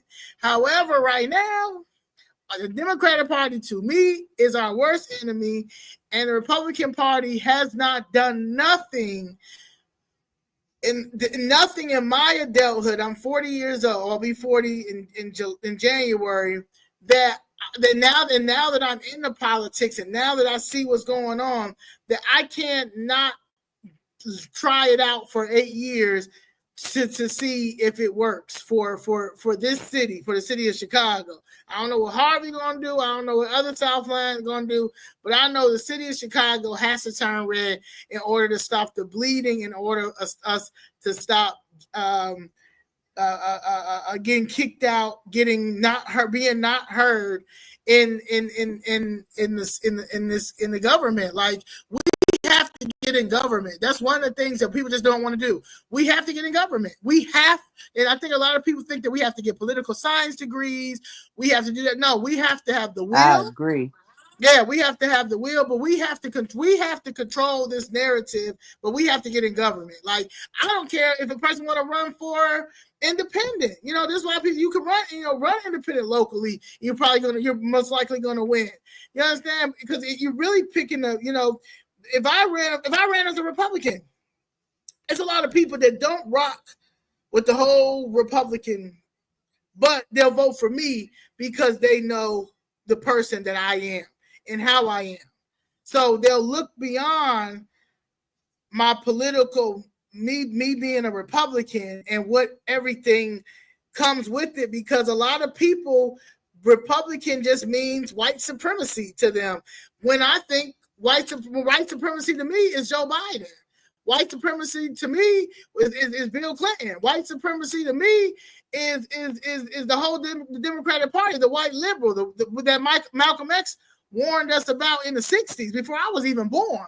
So like I just feel like if Malcolm X warned us about the white liberal in the 60s and we still dealing with the same issue right now in 2025, I gotta see what's going on with the Republican Party, because I feel like independent should have happened when they killed King, when they killed X, and when Dick Gregory was running for president of the United States as an independent. He had a whole group. That's would have been the right time right there. We should have all just went up and went independent. The Democratic Party done messed up our hero. I mean, they killed our heroes. They killed Hampton, all that stuff, including in the city of Chicago. They done killed Hampton. Y'all ain't rocking with the Republican Party. So why don't we just go independent? Dick Gregory, that everybody love, everybody care. He knows about health. He's about peace. He's about this. He's about that. Why don't we just go get behind Brother Gregory and go independent? We didn't do that. So now we're back here and saying, well, you know what? I think we need to go independent. I believe that we can go independent after every city council meeting in every Southland area and city of Chicago should be full of Black people. It should be you should be able to get in city council when Chris Clark, like how they had Tiffany Henyard. It need to be the same way with him, the same with ours, the same with the committee meetings. We need to pack them places out, put our cameras up, our video up, and start looking at this money. Why is everybody in the deficit, and why is it coming off of our backs? And why these people are still getting paid good figures? I just seen that Harvey got to lay off a couple of people, 30 people, because they $150 million in debt. Well, you know, why y'all buying up streets for retention ponds? Make it make sense. We have to come out. We have to make that sacrifice and come out. Like, and we got to do it. And I'm trying to tell you, we're so powerful as a group of people, because we showed that with this last election, and us pushing back, especially the city with these illegals coming here. We're so powerful that if we start showing up to these meetings consecutively, like for at least 60 days, they're gonna have no choice but to give us what we want, because that's the worst thing that they want is Black America, Black Chicago, Southland. I mean, Southland. I'm getting this together. The Blacks from Northland. That's the thing. From the state of Illinois to start pulling up at these city council meetings, these Cook County meetings, these committee meetings, to these ward nights, and being like, "What's up? Why?" And everybody downloading that budget. And looking at them itemized lines where they're laundering little bit of money, bits and pieces, from violence prevention to epidemiology and public health to all these weird things, to all these vacancies. In Chicago got a lot of vacancies in government that we're paying for, but ain't nobody got the job. So my thing is, we have to be. It's like we gotta be like PTA, like parent teacher. Like when the whole parent PTA association happened, and parents were doing PTA and checking in on their child and seeing what's going on. We gotta do the same thing like that when it comes to our government. And if we don't do it, we're gonna continue to get nothing and complain because we don't want to show up. We're the new adults. I had to tell my friends plenty of times when I first started this. You know, like, you know, they'd be like, I mean, I see you doing your political thing. I just can't do politics. I just can't do well, politics is doing us. Okay, they raping us. Politics is killing us. So we gonna have to do politics. The foreigners are doing politics in a country that they don't even know nothing about. We've got I call them the Hispanic KKK that is ruining the city of Chicago with their socialist and communist views from the countries that they're from because they're anti-American because black people don't do politics. Don't make no sense. White people trying to do politics down there, but it's hard because they only got about 4 white people down there that tries to say certain things, but can't say certain things because if they say certain things, here comes Brian Cicho Lopez with a mouthful of spit about to call him a white supremacist. So I mean, at this point, I just look at Eric Adams. Eric Adams just got off. He just got them charged. Trump just took them charges off this man for Pam Bondi and them to sue the city of Chicago. I mean, sue the city of New York and Eric Adams for still supporting the illegal immigration shit. This is like, because it's so much money. It's so much money. It's so much money. He been corrupt. He been a thief. It's a lot of money in this. In this, that's why they're trying to hold on to this illegal immigration scam that we are all paying for. And if we say anything, it's a problem. And I'm sorry, Miss Melissa, keep going in. I don't know what's happening, but I think that was my bad this time. But I agree. I agree that that we must get involved in politics, and I think that politics has its place. But I'm gonna keep saying this. I think the most powerful thing that we can do is start talking to one another and taking care of each other. Oh, yeah. Because these systems, it's nothing new that, it's common knowledge that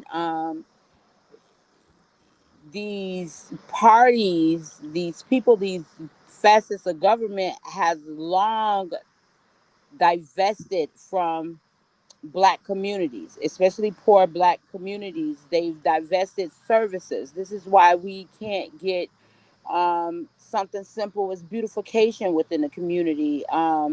These banks have divested from our communities, even with the housing crisis, and a lot of homeowners lost their homes. Well, those banks are obligated to upkeep the property. Um, upkeep the property so that the value of the homes around it that do have people living in them, their value isn't affected by the blight that the banks are allowing to take place. If we look deep, all of us have these things in common. Corporations are then allowed to come in and call these areas blight. But if you look at the law, it was only recently that they began to use the term blight to justify eminent domain.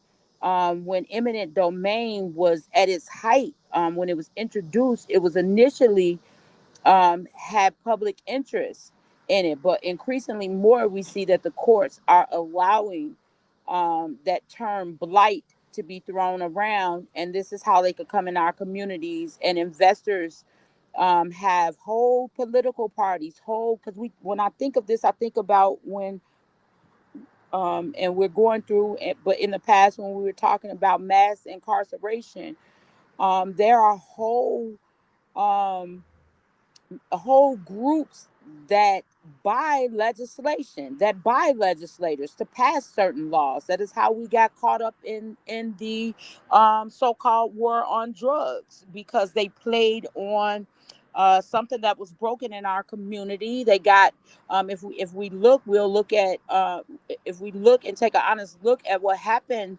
uh, um, with people like Kamala Harris and all of them, when they were locking up so many black people under the guise of this war on drugs.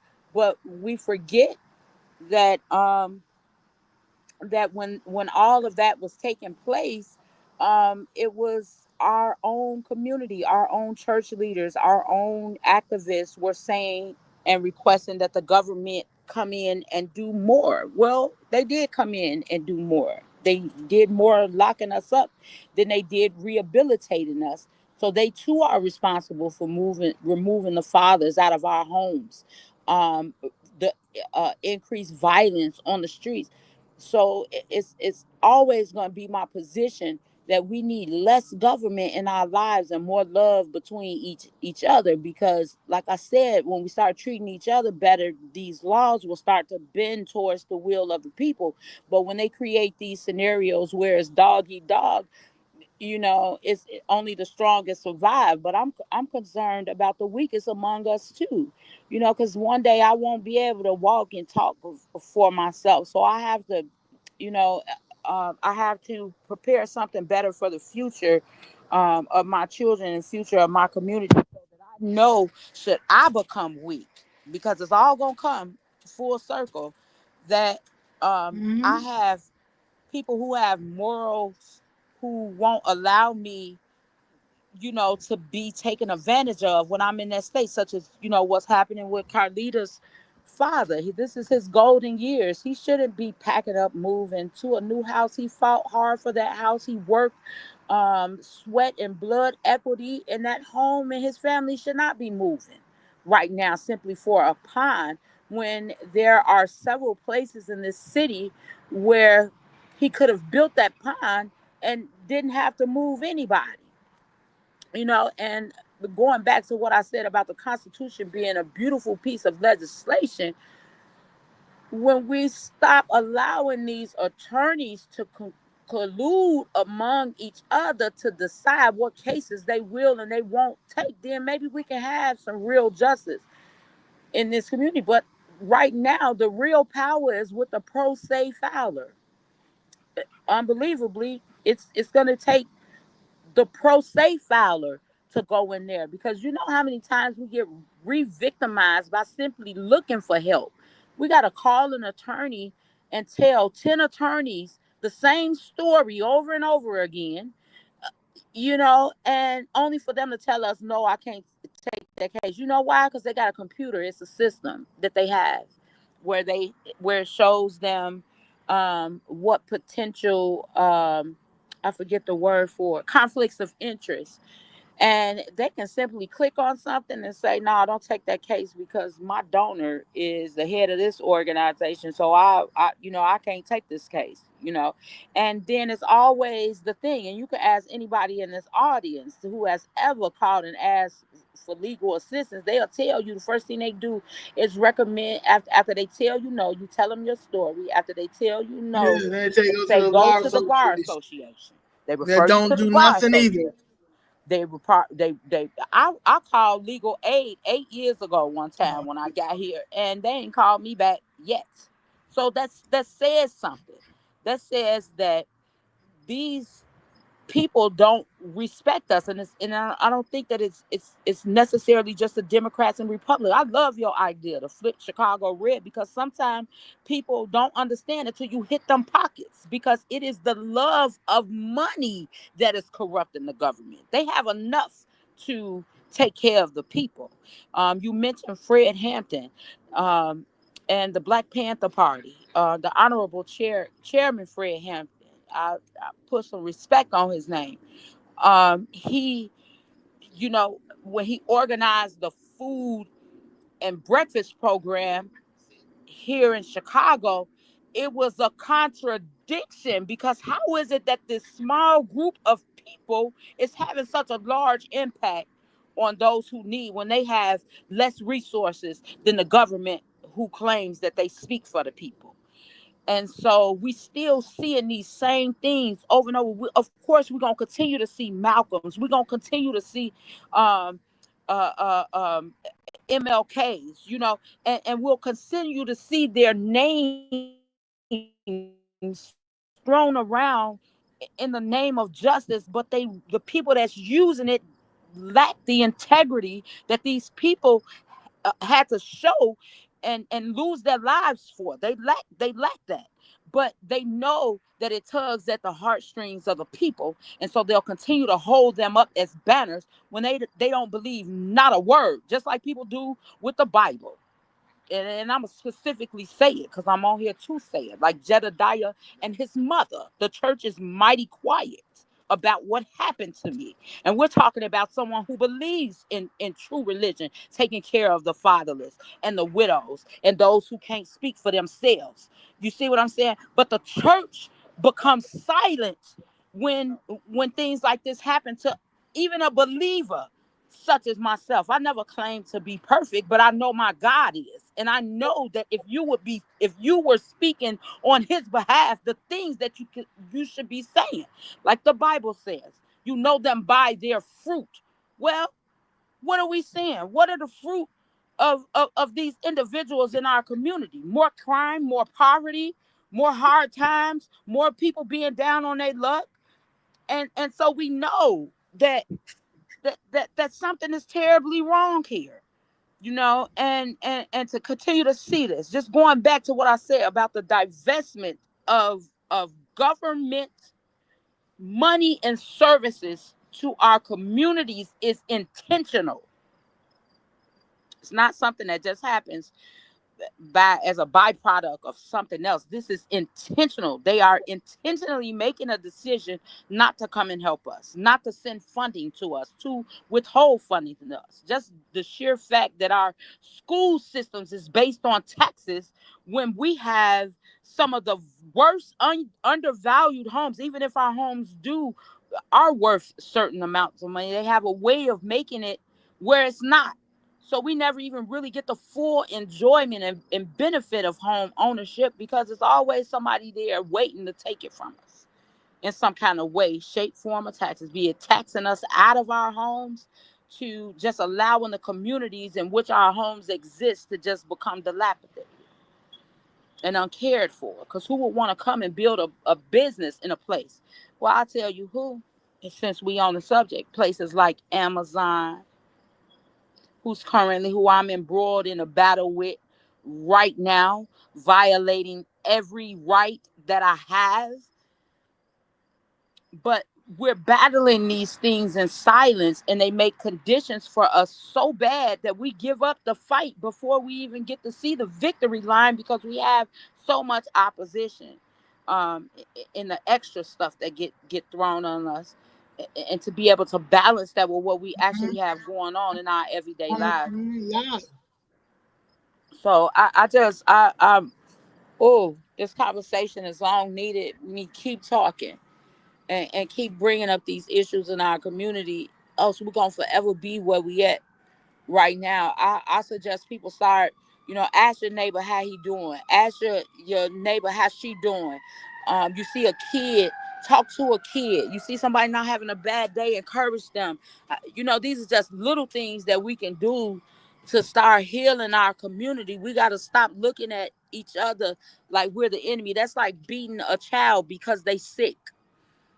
We are technically like children within this system, and we shouldn't be beating on one another simply for things that is happening to us out of our control. Even I look at the situation with Jedediah Brown. How he made fun of the fact that I have a missing tooth, and I believe, and I laugh with some of my constituents because I believe that the Lord allowed my tooth to come out just so I can feel a certain amount of discrimination, how people discredit you because of the way you look or you speak.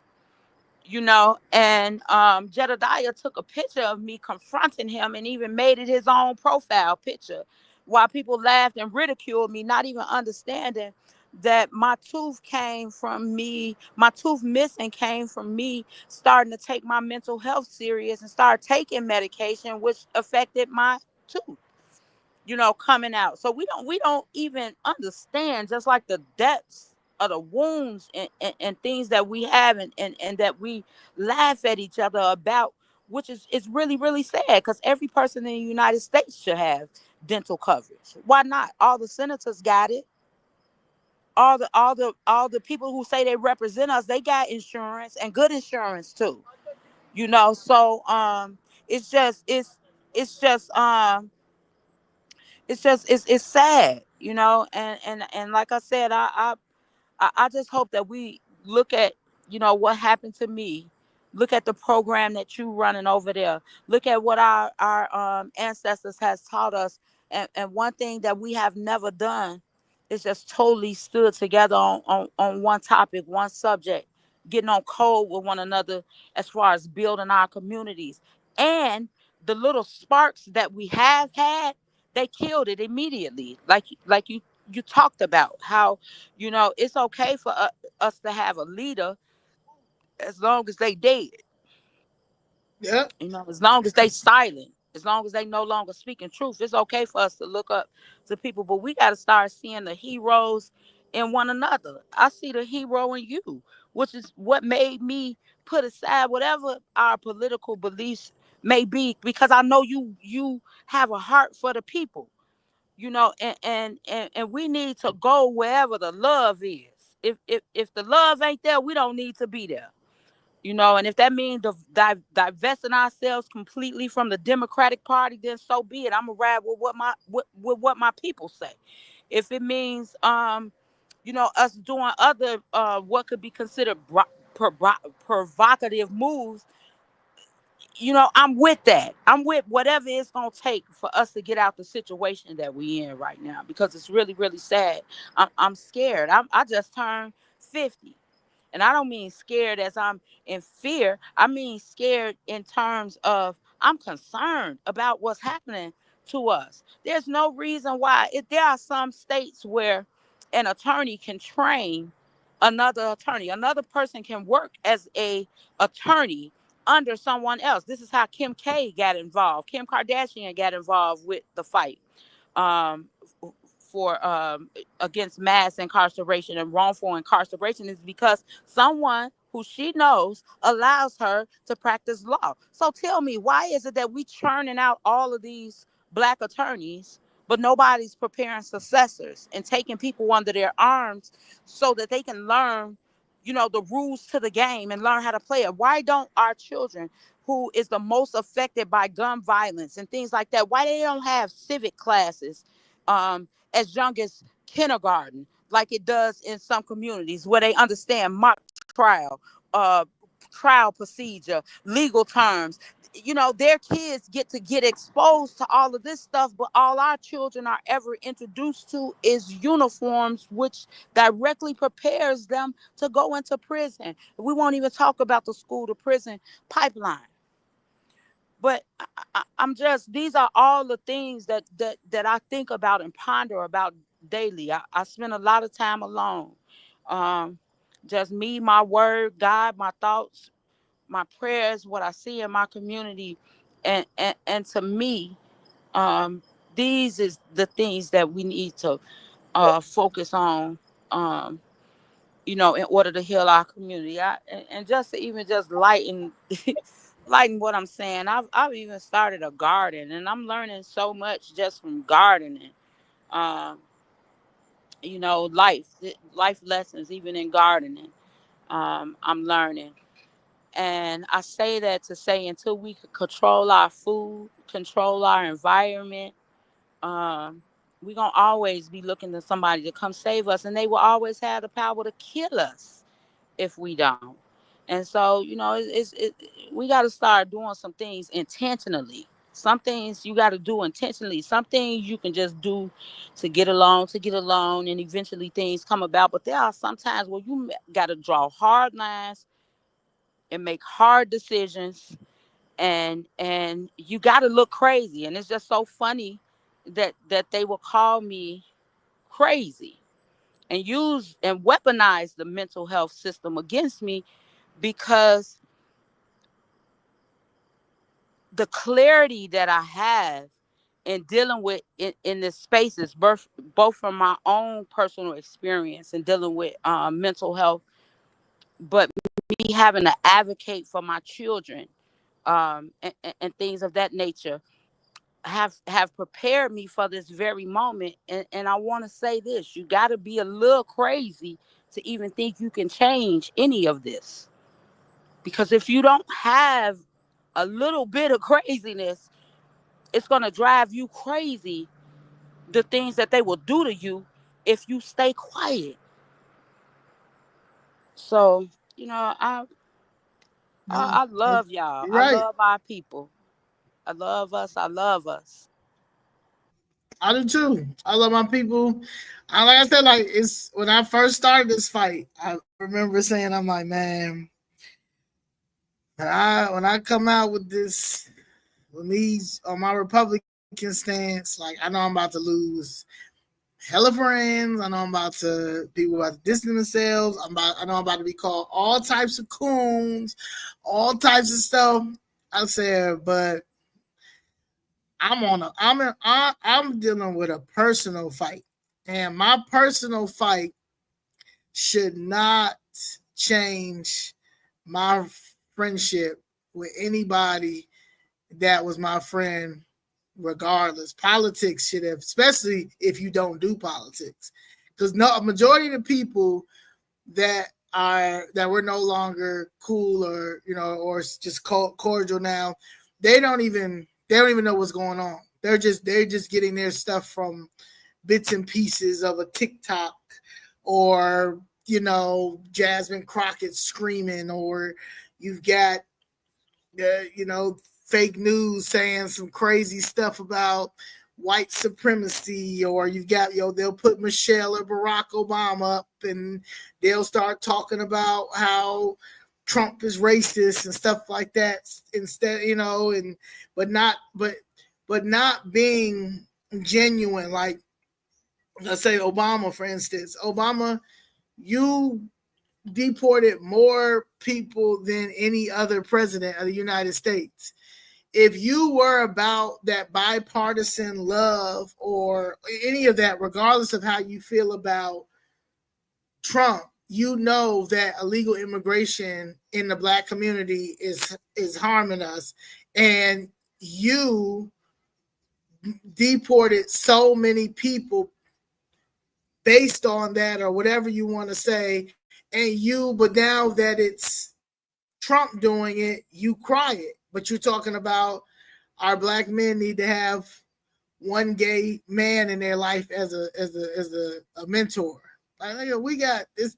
No, they don't. You know what I'm saying? But when it comes to politics and policies and stuff that you did, and everybody was okay with you doing it, the same person doing it, it's a problem. And I just feel like that's the problem with politics, because regardless of how you feel about this man winning this election, because winning this election, he's not doing nothing out of the unusual when it comes to deporting people, because y'all have done the same thing. You guys just have paid the media extra amount of money to create this narrative of next the American citizens are getting deported, next black people are getting deported. And my thing is like, all right, well, why don't let him go and deport all the people that he needs to deport, and then I'll see if we're next. I said, but I know for sure I'm not going anywhere.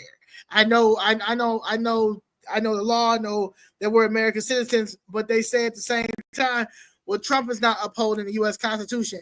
The Democrats not upholding the U.S. Constitution. Today, I witnessed the politicians down in City Hall try to make up an ordinance to basically investigate anybody that is violating illegal aliens' First Amendment and free speech and due process, while my mother has been waiting for the city of Chicago to grant her due process when it comes to the city of Chicago knocking down my family's building, and we can't get our due process. But y'all are in there for 2 hours a day discussing ways to protect illegal aliens who the U.S. Constitution is not covered for them. You know, we're gonna look at this like insurance. The U.S. Constitution does not cover illegal immigrants. However, y'all are looking at the U.S. Y'all are trying to manipulate the U.S. Constitution for people who broke the law to come here. But when it comes to U.S. citizens or Chicago citizens, you can't get no due process. Like this is it's hypocrisy for me. She left again, but it's hypocrisy for me, and that's why I can't see myself ever voting blue again. That's that piece. Yeah, I know when she comes back, I'm probably gonna wrap it up. However, the city of Harvey. Thank you, Melissa Crawley, for giving your story, which is unfortunate that Harvey is like that. But is it surprising? No, because it's part of what? Cook County. And who's the Cook County Board President? Tony Dwayne Preckwinkle, who today almost got another lawsuit for violating George Blakemore's First Amendment by kicking him out and they had to run Lamont Williams, which is Bill Lawry's his chief of staff or attorney, had to run and go get him because if he probably would have. They probably was worried that they were going to let me know, so we could amend the complaint and add his ass. Add Mr. Blakemore to my lawsuit with the current lawsuit of me suing Tony Preckwinkle for violating my First Amendment. They don't care about the U.S. Constitution. They don't care about the laws. They don't care about nothing unless it involves them, developers, and whoever is running the machine. All right, sorry. All right. But yes, any last words, Ms. Crawley? I don't think she has like real good service. I thought it was my service, but I think it's Ms. Crawley's service. Ms. Crawley, you have any last words? Yeah, I'm just praying for us. You know, I hope that people have heard what I said. That I wasn't just talking, that this really happened to me, although the narrative is being played that I'm crazy or whatever the case may be. Hopefully I've talked um, and stated enough of the facts um, that show what happened to me is wrong, and how, you know, we all should be outraged about it. And for us to stop abiding by these imaginary lines that they call zip codes, and understand how really connected we are to one another, and we connected through the same, you know, through the struggles that we share with each other, and even sometimes common enemies, you know. So I just believe that this is a crucial moment in time. I think that all of these events are happening in such a way because I believe that God is leaving his seat to, you know, to answer, you know, all of this madness, because we can't figure it out. It's going to take him. And so, you know, I just, of course, want to thank you and your organization for allowing me to come on and share my side of the story, because, like I said, a lot of people aren't willing to listen simply because who they see you talking to. I want to make it clear that, you know, even in the midst of this, God has brought me in contact with some beautiful people, I'm excited about where He's taking me, and although this might have been one of the darker times in my life, I do know that the Lord doesn't do anything without prospering me. So, I'm just looking ahead for greater blessings, and I'm looking at for these prayers that I've been secretly praying about, for them to become a reality, because I believe in the power of prayer. So again, I just want to thank y'all for letting me come on, and tell y'all I love y'all, and I love the people. Well, thank you, Ms. Crawley, for taking the time to share your story, and please keep in touch. And you're always welcome to come on this platform whenever, or I appreciate the conversation. I appreciate the conversation when we first spoke, and thank you, Carlita, for setting this up. And as far as you thinking, people, when I first started this journey, I protested outside. I had all my everything. I had my posters, all that stuff. People thought I was insane, crazy, thought I lost my mind, but I didn't care. The city of Chicago, not gonna play with my mother. No. Okay, so that was one of my things. Another thing was, eventually when it started getting big, it was told that we never owned the property, that we were coming down there just to come down there. I'm getting paid to come down there, even though we have a federal lawsuit in the federal court and Pacer. Anybody, it's open. Anybody can see this. The lawsuit, all of this stuff. We've got all the evidence to show that the building was knocked down, all of these things, but they were saying all types of stuff. My mother was crazy. We were scammers.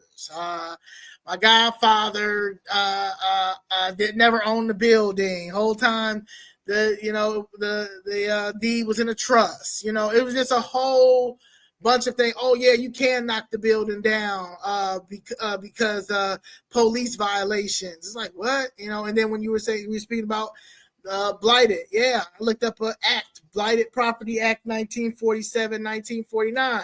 It's on the transcripts when I first argued this case to the judge. The judge didn't think that I was going to be able to come up there next to my mother and explain the corruption, the overall corruption, and reason why no one can't get any attorneys. Like, you can't get no attorneys, Your Honor. Like, they all work together. The city's paying them.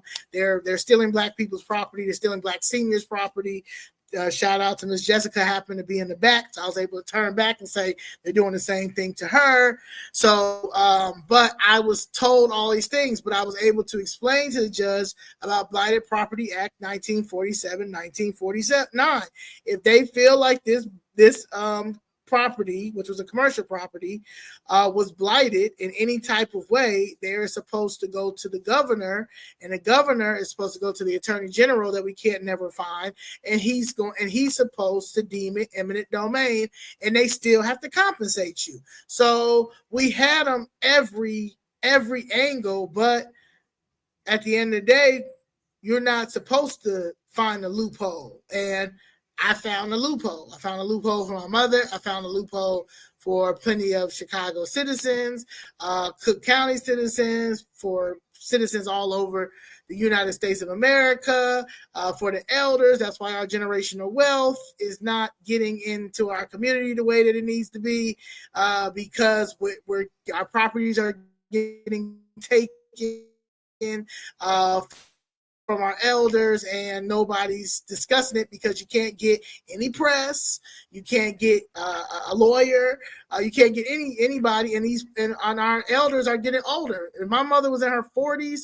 My mother pro se. My mother never had an attorney. I don't never remember my mother having an attorney when I was growing up. She had me at 37, and raised in her, me being raised in her 40s, early 50s. My mother took plenty of people to court with. She never even had to make it into court. My mother knew it. So that's I get everything from her. She taught me that. So when people say like, well, I'm waiting for an attorney, nah, you don't gotta wait for an attorney. But my mother's 76 now, so she cannot being there arguing the way that she was when she was in her 40s and her 50s, so now it's me, and I can't represent my mom because I'm not an attorney. However, I know what I'm talking about and I know what I'm doing. So the best thing I can do is to be out on these streets and to advocate and to help other people get their stories out, because they consider everybody crazy when you are not scared to challenge the establishment, go up against the establishment. And I'm very blessed to have a small group of people that stood with me while we all dealt with our issues. All of us had a different issue down there. And I want people to, I always say this, Michael had an issue, Ms. Jessica had an issue, I had an issue, Mr. Blakemore had an issue. We had all separate issues, but we knew how to meet down as these committee meetings. And if it was for the help of Mr. Blakemore guiding us to each meeting that we need to go to for his knowledge of 40 years being down there, Chicago Flips Red would not be as powerful it is with the small group of people that we have now. Thankful for Danielle to stand with me. Thankful for my other group of my other few people in our group that to stand with me. So when you don't have to have a large organization of people in order to get something done. You just got to have the right people around that has the brains, that has the common sense, that has the knowledge, that knows their privilege, because I know my privilege. My mother taught me my privilege at a very young age. So and knows that I've been through the system. I've been through the criminal system. I've been through the civil system. And and when I do anything wrong, I got to pay for it. So the government, y'all gonna have to pay for it. And I feel like this is the time where we need to move, and where we need to move. And I feel like it's happening. I know that God is a big part of this. That's why I don't worry. That's why I know that my mother's case is going to get settled. I know that my mother's case is going to set a precedent that will allow other people success when it comes to our land being taken, our properties being taken. I also know that we're getting in government, and to make sure that we have the right lobbyists and stuff to lobby for us, to make sure that we have the legislation in, because if we don't have the legislation in, they're going to continue to do this. And like you say, Ms. Crawley, you're in your 50, you're turning 50.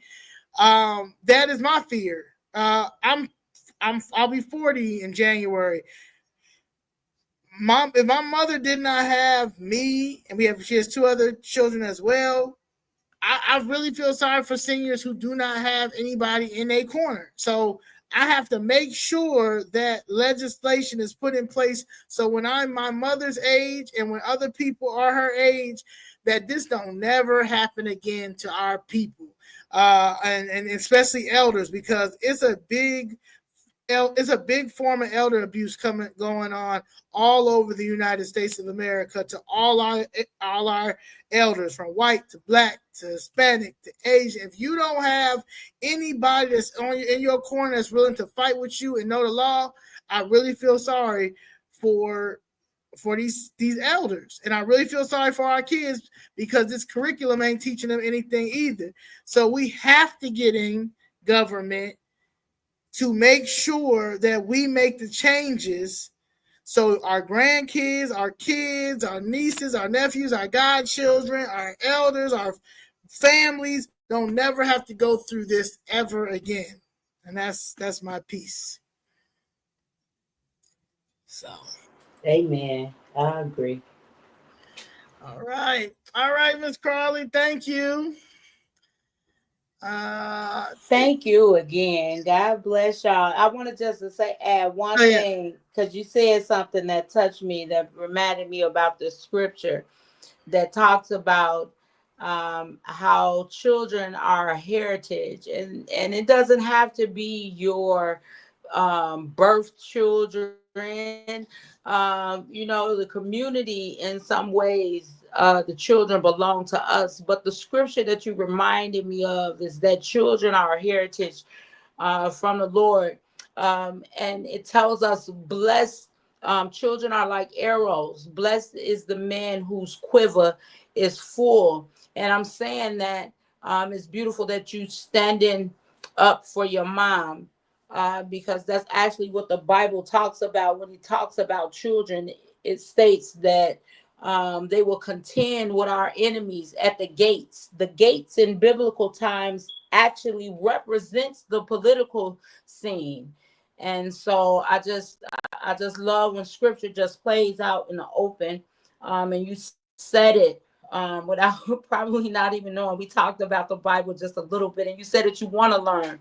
And so Yeah. that's even that is, like I said, a lot of times we live in our scripture and don't even really know that we are. So you are your mother's voice in this day and time. And yes, I stand in agreement. Your case will be won, and that you will set precedent, and that case will be a catalyst for a lot of other children to stand up for their parents, and not feel so powerless against this rich system. So yeah, again, I love y'all. Grace and peace. Peace, peace. Yes, yes. So get this man off my stage. Ugh. Let me tell you something. Y'all need to get that man, Christopher Clark. That's not a good man at all. Like, he's not a good man at all. He's laying off 30 people, but he's not laying off his security. Like I said, his security detail. They're not laying off, like the same with our mayor. This man is, his detail is crazy. We paying, somebody said we're paying $27 million a year on Brandon Johnson's security detail, and he's lying and saying crime is down, and it's not. These are Black leaders in this in a government right now. They really are the bad bitches of government, and it's really time to remove all of these Black men in government who cannot govern and think they're better, and they snooty and breaking laws. I mean, Christopher Clark down in Harvey is breaking laws, just like Brandon Johnson in the city is breaking laws. They probably all hang at the same club, bathhouse. They all gay. So that's another topic. However, I think that's it. Oh, I'm gonna give you updates. Walter Burnett's it's not looking too good. It's not looking too good for Walter Burnett over there, which I'm thankful. So I don't think he's going to make. I'll be very, very, very surprised if he makes the CEO for CHA. But I did hear that Eugene Jones Jr. is back. But I was told that he's back, so he was supposed to help guide Walter Burnett Jr., which is odd because Walter Burnett Jr. don't need to be around no type of CHA housing. Actually, no, he actually don't need to be around no housing at all. That is the king of the displacer. He displaces, king of displacement. He's displaced a whole bunch of people over in the 27th Ward, and predominantly poor, they say poor areas. The areas don't even, I'm tired of that too. I'm tired of only our areas are poor. The reason our areas are poor is because the government that has the same tax dollar from our people that they have from the white people and the Hispanic people and the Asian people and the Indian the Indian people, and their communities have it's decent. So I'm tired of our communities only be the poor communities. But the reason why they are only the poor communities, because our representation that we have in government, that's how they continue to keep their money flowing in. It's funny how they talk about, it sounds like Danny right there with that. She always say it's funny. But it's funny how the Democratic Party talks about how talk about the billionaires and how they're making money for their billionaire friends, but these people are in the same tax bracket as Donald Trump and his friends, and they are making their friends rich on our neighborhoods. We don't have nothing in our neighborhoods because they decide not to invest in our neighborhoods. They decide to find something, put it in an itemized list on the budget, get the little money, and then disperse it, which was supposed to be allocated to our communities, don't never go to our communities. And it's going to continue to be like that because they have to run off of something. They have to run off of poor communities, urban violence. And so we need all this stuff, to prevent violence and prevent, and we need the housing today. They broke ground on Robert Taylor, where the Robert Taylor homes were. 52 units will be affordable housing. Every unit should be affordable housing. It's on CHA land at where Robert Taylor was, and Robert Taylor, Daley Sr., made it he made the projects. He made it for the poor, for the blacks, whatever they want to say, so they could not go downtown or whatever. So you knock them down, displace all those people, and then you're going to build 252 units on the Robert Taylor land, CHA land, and only a certain amount will be affordable housing. The whole thing should be affordable house. The whole thing should be subsidized if you want to be. All CHA land needs to be subsidized. I don't understand how you knocking down government housing land displaced a whole bunch of black people, and majority of black people, probably some white people, I would tell, I don't know, and Cabrini Green and Lathrop Holmes and the Ickeys and all that, right? To not put affordable housing back up, all affordable housing. Only a certain part of it's going to be affordable housing. That is the dumbest racket that's been happening for a long time. And let's not forget the affordable housing units are between 800,000 to 1.1 million to build.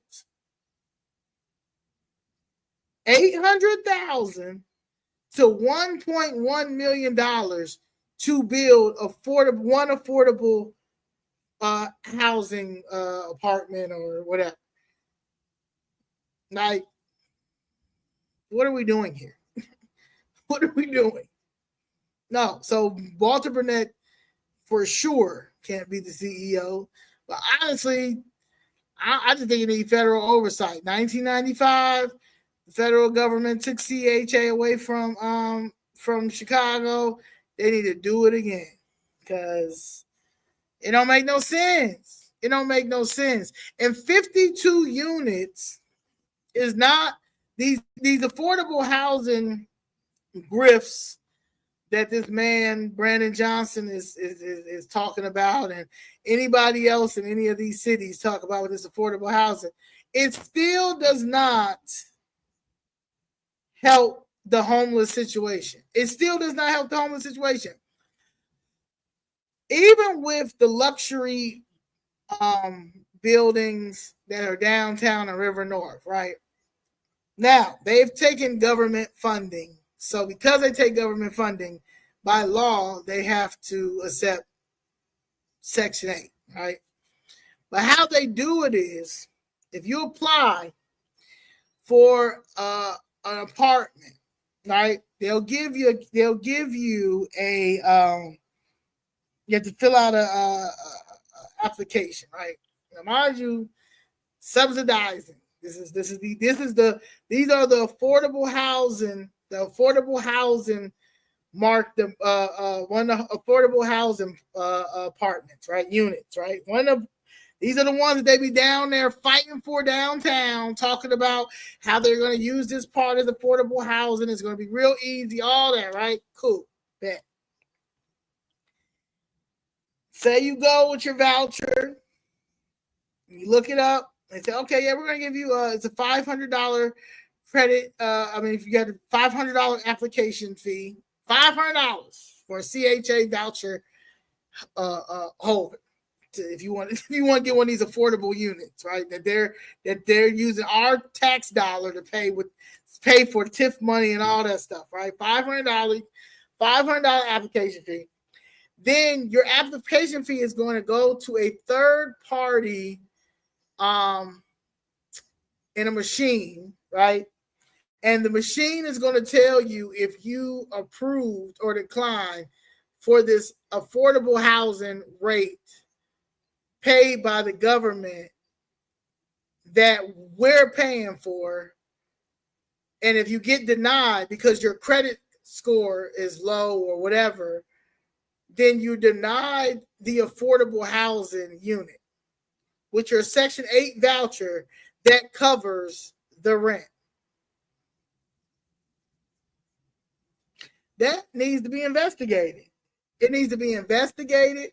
And the whole and the affordable housing thing needs to be either the whole unit going to be affordable housing, the whole brand new unit, the whole brand new building is going to be all affordable housing, or it's going to be luxury. You cannot mix in between because you guys are not upholding what the whole reason of subsidizing housing was, the Section 8 voucher was, any of that. And they're doing this they're doing these to seniors too. Like seniors should have seniority.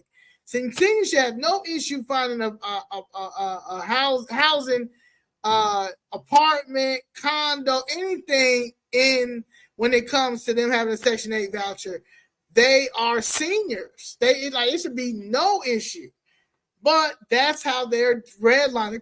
The credit application, all that stuff is redlining, and they blame it on this third party machine. Oh, we don't make the decisions. It's the machine. Well, the machine don't need to be there because the machine is about to get y'all a lot of lawsuits in a few minutes because y'all doing things that is against the federal housing law.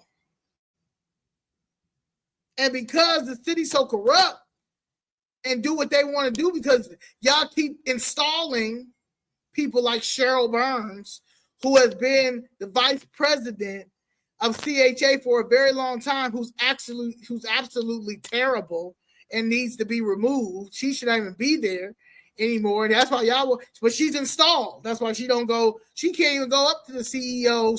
She will never go up to the CEO. They keep her as she's installed as the vice president to keep the corruption going because she's part of the weird Chicago machine because Walter Burnett told my mother that city of Chicago is not a part of CHA is not a part of Chicago Housing Authority is not a part of Chicago. Walter Burnett Jr., the man who they're trying to tap in as the CEO of the house. It's a funny thing. So I'm just saying we have to revamp all of this. We have to remove these people, arrest these people, or force these people to resign, force these people into retirement, get rid of the board. Like these need to be all new people. Anybody that has some type of machine residue don't belong in any of these positions because they can't. They are trained. It's like a robot. They're trained to do whatever to keep this machine going. Back in the day, it used to be killing you. They can't kill you like that no more. So they just keep your court. They just keep your cases up. Keep your cases in court for forever. Understand? So like that's what it is. So we have to get in government. I know a lot of people be worried about what's going to come out in your past. Man, ain't nothing worse than what these people are doing to us right now. Okay? They are we got a whole bank robber that was an alderman for 20 years. He ran crack buildings. He mismanaged $300,000 in campaign funds, and when the press asked him where is the money, he says it's my business. And that's an alderman that wants to tap his son in as the 27th ward alderman, and he wants to go to CHA. And we supposed to say, oh yeah, that's it, man. Walter Burnett, hell yeah. He displaced a whole bunch of people. Yeah. Him and his home, like, no. Absolutely not. So yeah, we gotta start paying attention. Midterms is coming up. These people have to get out of office. Tony Preckwinkle, bye. Timothy Evans, bye. Governor Pritzker, bye. The congressional, the U.S. congressional. I'm gonna start doing some videos on them, but majority of them have to go. Danny Davis, I heard that he's retiring. I heard LaShawn Ford is going for a seat. I'll take LaShawn Ford over the other person who's running against him. So that's just yeah. So that's that. I will say that. And I'm not even like I said, I'm anti-Democrat, but you don't want the other one. Hell to the motherfucking no. So yeah, you've got Jesse Jackson Jr. who's thinking about I think U.S. congressional seat. Jesse Jackson Jr. No. Yeah, no, absolutely. Why would we? No, absolutely not. Go write you a book. Go write you a book about Biden not pardoning you, but pardoning Dr. Fauci. While you talking about Trump being a racist? Okay, you screaming out your mind, like going crazy, because what you were doing was you were advocating to get Kamala in, because Kamala promised you if she got in, she was going to pardon you. So that didn't work. So see now Biden, the white supremacist Biden, he pardoned everybody but your ass and your ex-wife. So now you are thinking about running for office again. I don't even think Jonathan is going to win this time. Y'all are done. Done. Y'all y'all are done. The Jackson dynasty. What is it? What has the Jackson dynasty really did for Black culture? Just think.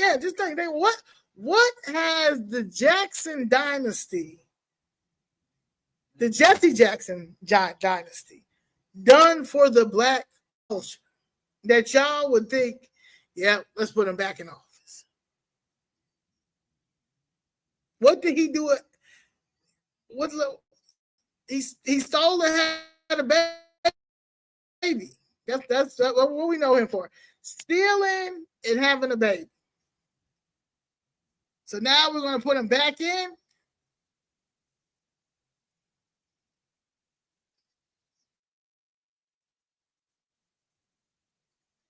No. Y'all have to really start with Tony Preckwinkle. What has Toni Preckwinkle done that y'all believe that her old ass needs another term?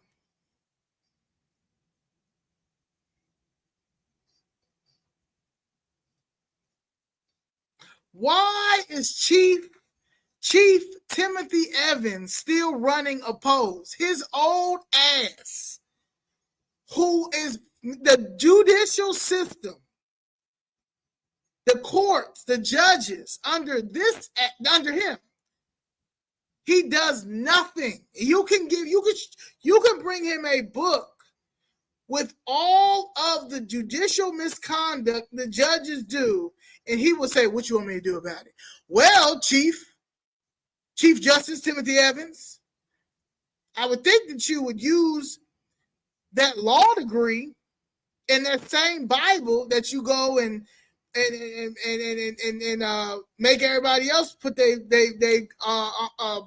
hand on it to do the oath, and read up about all these judges that's fucking up the courts and fucking up families and the system and all types of stuff. You are the person we're supposed to go to. Why is he running unopposed? Why can't we find anybody to get him out of office? He should not be running anything but a bath every night to soak his old ass bones.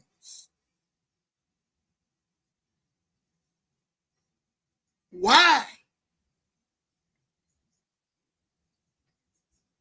The 19 progressive aldermen that have ruined the city, they should never, ever be able to uphold an elected office ever again. The 20 black aldermen who don't make it to public safety ever, when we have a public safety issue, do not ever need to be voted back in. Y'all don't come to meetings. Y'all don't even know what's going on. Robin Kelly, why do you think that you running as the U.S. Senator now is going to make a difference when you did nothing before? Lieutenant Governor Stratton,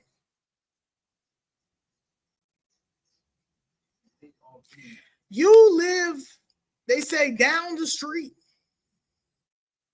in Bronzeville, in a gap. Well, I heard this today. And it's some illegals that then moved into the house, to the apartment. It's a 3-flat slumlord, black slumlord. He done kicked all the residents because he was priced. He done put that the city done. He in with the city, so they gave him some illegal immigration money. Take this money, move these niggas in there, right? So he did, and they playing salsa music all night. And if anybody complains over there, they shooting gunshots in the air 3 times. Okay, that's what I heard. This was a person who came to me in Danielle today. Why they seen us and they were saying thank you. We see what you're doing. We love what you're doing. Yes, like they said the whole block voted for Trump because every time they called the police, nothing would happen. It took the white neighbor to say yes. They shoot every time in the air. Every time in the air, when we tell them to turn off their music, the music be very loud all night. We have children. We have, you understand? They've got Modelo bottles everywhere. I told you, they love a good time. You understand? They'll throw the bottles anywhere. It took for that white lady, thank you, white lady, the ally, to finally for the police to go and investigate and found 3 shell casings. And then when they went in there, they had about 45 people living in there.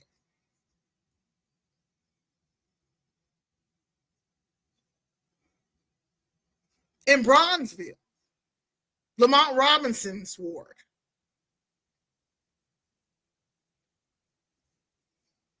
we have a problem. We have a problem,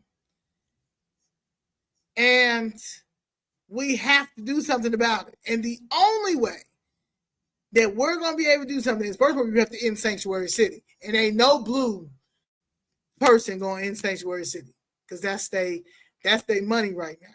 Okay, the black people, the grift is up for us. You can't keep using us anymore. Okay, we're walking away.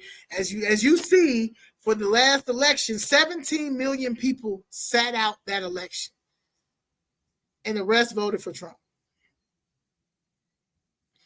because it ain't making no sense. And when at a time in your life, when you get to that point in your life, when you mature and you be like, nah, like I want better for myself. That's exactly how politics need to be. Like, nah, the curriculum in school is weird. We have no law and order. These politicians don't know anything. And when we ask certain questions, it's white supremacy and we're oppressed. No, it's not making sense. Our property taxes are being, like, they're going to the roof, but y'all are saying that we have to, it's the rich that's doing it, but it can't be the rich, because this has been a democratic city since 1931. So I'm not understanding how we're getting priced out because of that. Daley sold the streets to Dubai. That was a white man that is a Democrat. He sold the streets to Dubai. And if there's some people that were in office, that are still in office right now, who let him sell them streets to Dubai. So a lot of this stuff falls on our elected officials who took mad bribes. And if you can't live off of $150,000 salary, $300,000 in making sure you have staff, your expenses, majority of your expenses are paid for. You get $1.5 million to do something in the ward that y'all don't do. So y'all steal that money too. So, and when it's time to vote you in, you get majority of the black vote. But when you got an issue or a problem, you have no solution. You have no solution for it, and then you stop coming to work when you start calling them out on the mic. Come on now. Pastor William Alderman Hall, R&B singer, he decided to get him a Tuesday show at WVON.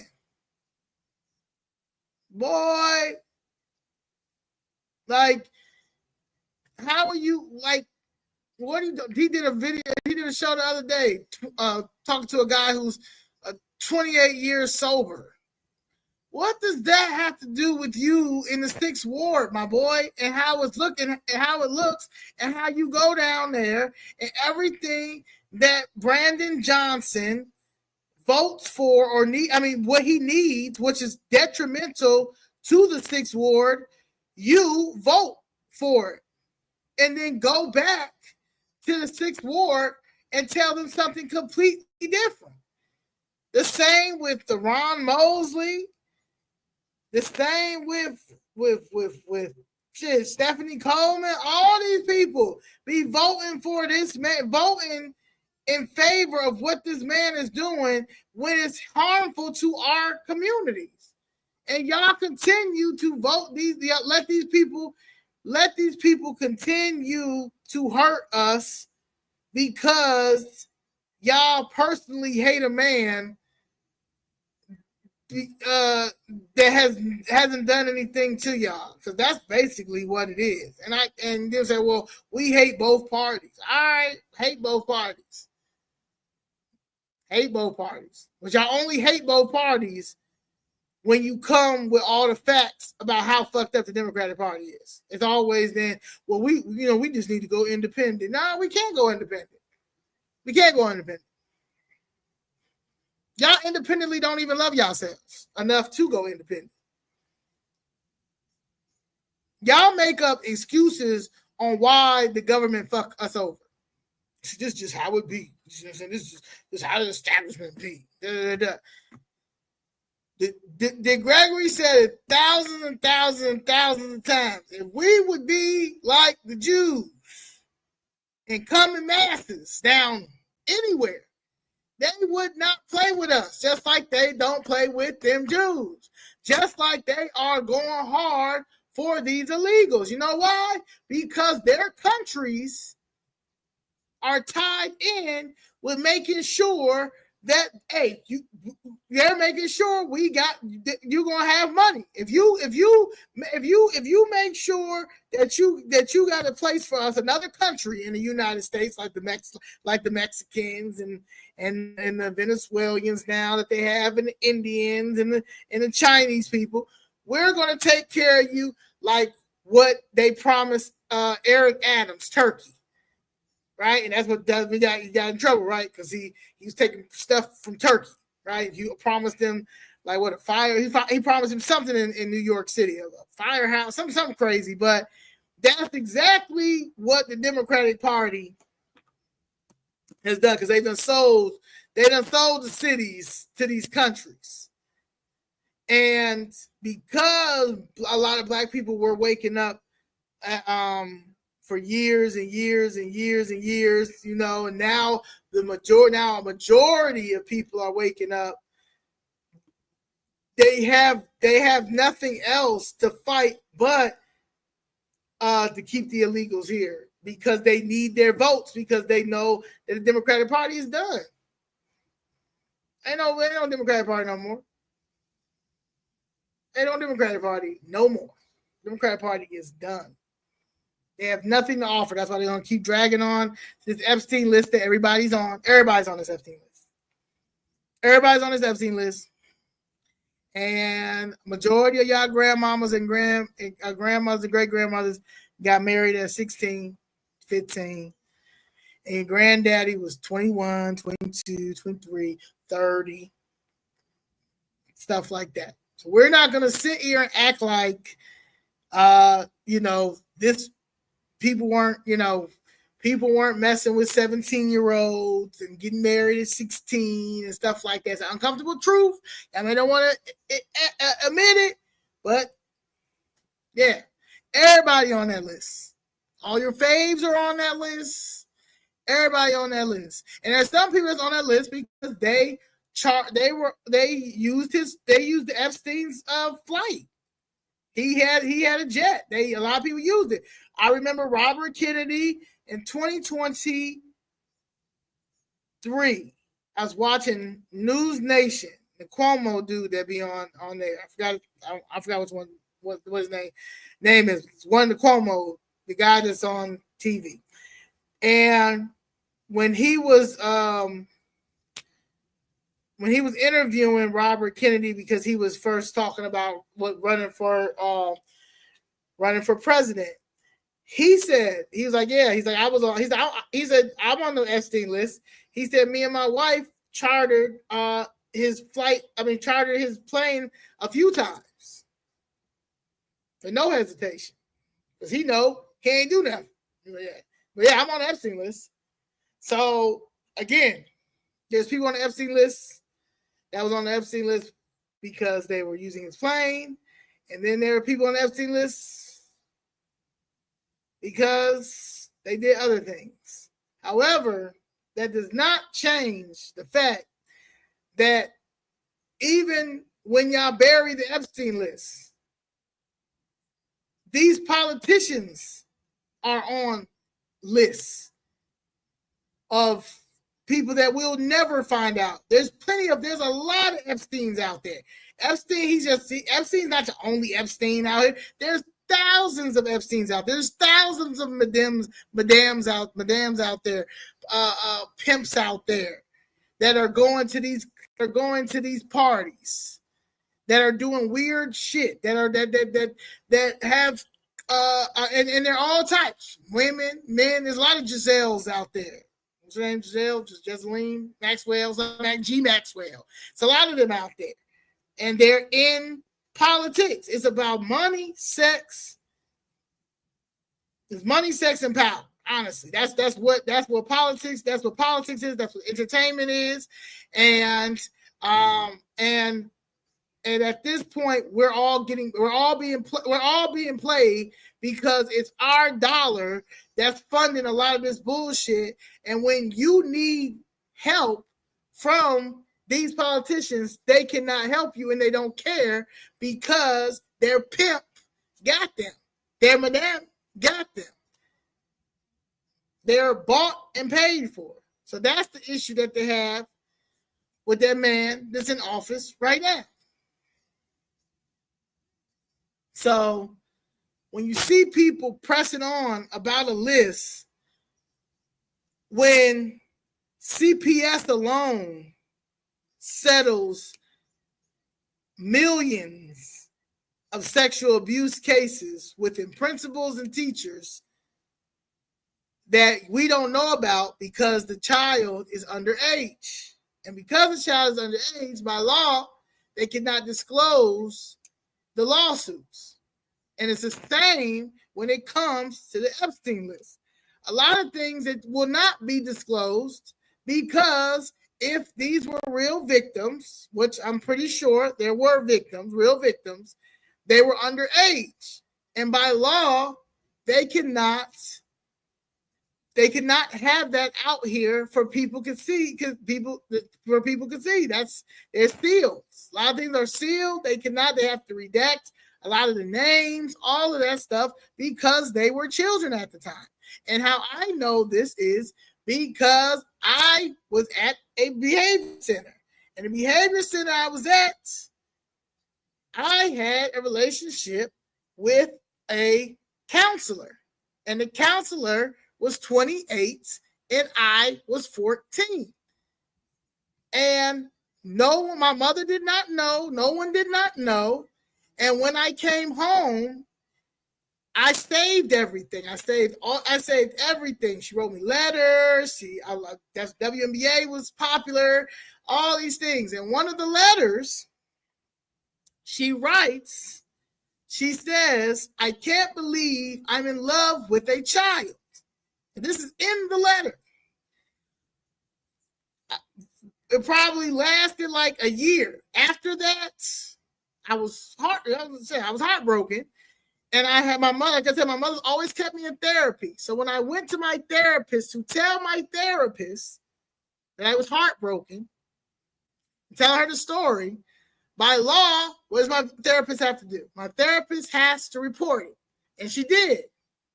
But I didn't know she reported. I was a young kid. I didn't know. I was just pouring my heart out to her. 3-4 years later, when I turned 17, approaching 18, I got into some trouble and got locked up. And when I got locked up, my mother went through my room, went through my drawers, and she found all the letters. And when she found the letters, she read the letters, and then she went to my therapist. My therapist had already, my mother asked her, like, "Did you know about this?" My therapist said, "Yes, and I've already reported it." So then when my mother reached out and got an attorney and sued and all that stuff, all those these are records that nobody will ever see because I was a minor. So when I say that, so when that Epstein list, when y'all like what y'all are anticipating, like you're not going to see a lot because they were underage. So, and that's my uncomfortable truth. So as far as I said, so people with the whole Epstein list situation, if that's going to be like your whole, if that's the only thing that you're going to be focused on, when our curriculum is messed up right now with a lot of pedophiles and stuff in there, you've got drag queens that's writing the curriculum in CPS. And nobody's not talking about it. You got people bringing all these other things, like bringing everything else. Like we are under attack. Like when it comes to everything, and nobody's following the laws that were made to prevent any of these things. And nobody's concerned about this. We got terrible, the Department of Justice, I don't even know what is going on with the Department of Justice from the federal level to the state level. We out here just exposing, and things are being said and told, but ain't no arrests happening. So I don't know like when they're going to happen, but they need to happen, because you're failing the taxpayers by seeing the bullshit. The Democratic Party is exposed, but they're doubling down on the bullshit. You got everybody under attack when it comes. The MLK files came out a couple of days ago. It's a lot of pages, but nobody is talking about the MLK files. And even Bernice King, his daughter, going to even put, oh, well, okay, y'all, made a statement, and they're going to say, where the Epstein files at? Everybody on Epstein files. And just like they got some crazy stuff in them MLK files about your daddy, Bernice. Like everybody ain't no perfect person out here. It definitely ain't no perfect politician out here. However, we're going to have to figure out, we're gonna have to, it ain't no law and order. And if you want to say that's from either side right now. But we're not going to sit and talk about this Epstein list when everybody is on that Epstein list. And there's going to be, when it eventually does come out, because they're going to have no choice but to air it out or whatever, it's not going to be all that what you think it's going to be, because if the people were minors, they cannot, by law, because they will get sued. Them parents, them children on there will sue the Department of Justice. That's an easy lawsuit. You got HIPAA, you've got privacy laws. They were minors. You cannot. It can't be out here. You know what I'm saying? I know that they don't. We don't have any like attorneys out here like that, and anybody that has logical common sense the way that I wish that we would have, but they're not going to be able to.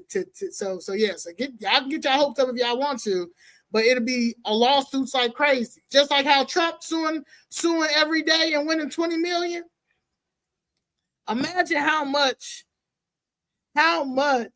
those girls are going to, how much them girls are going to sue for the Department of Justice.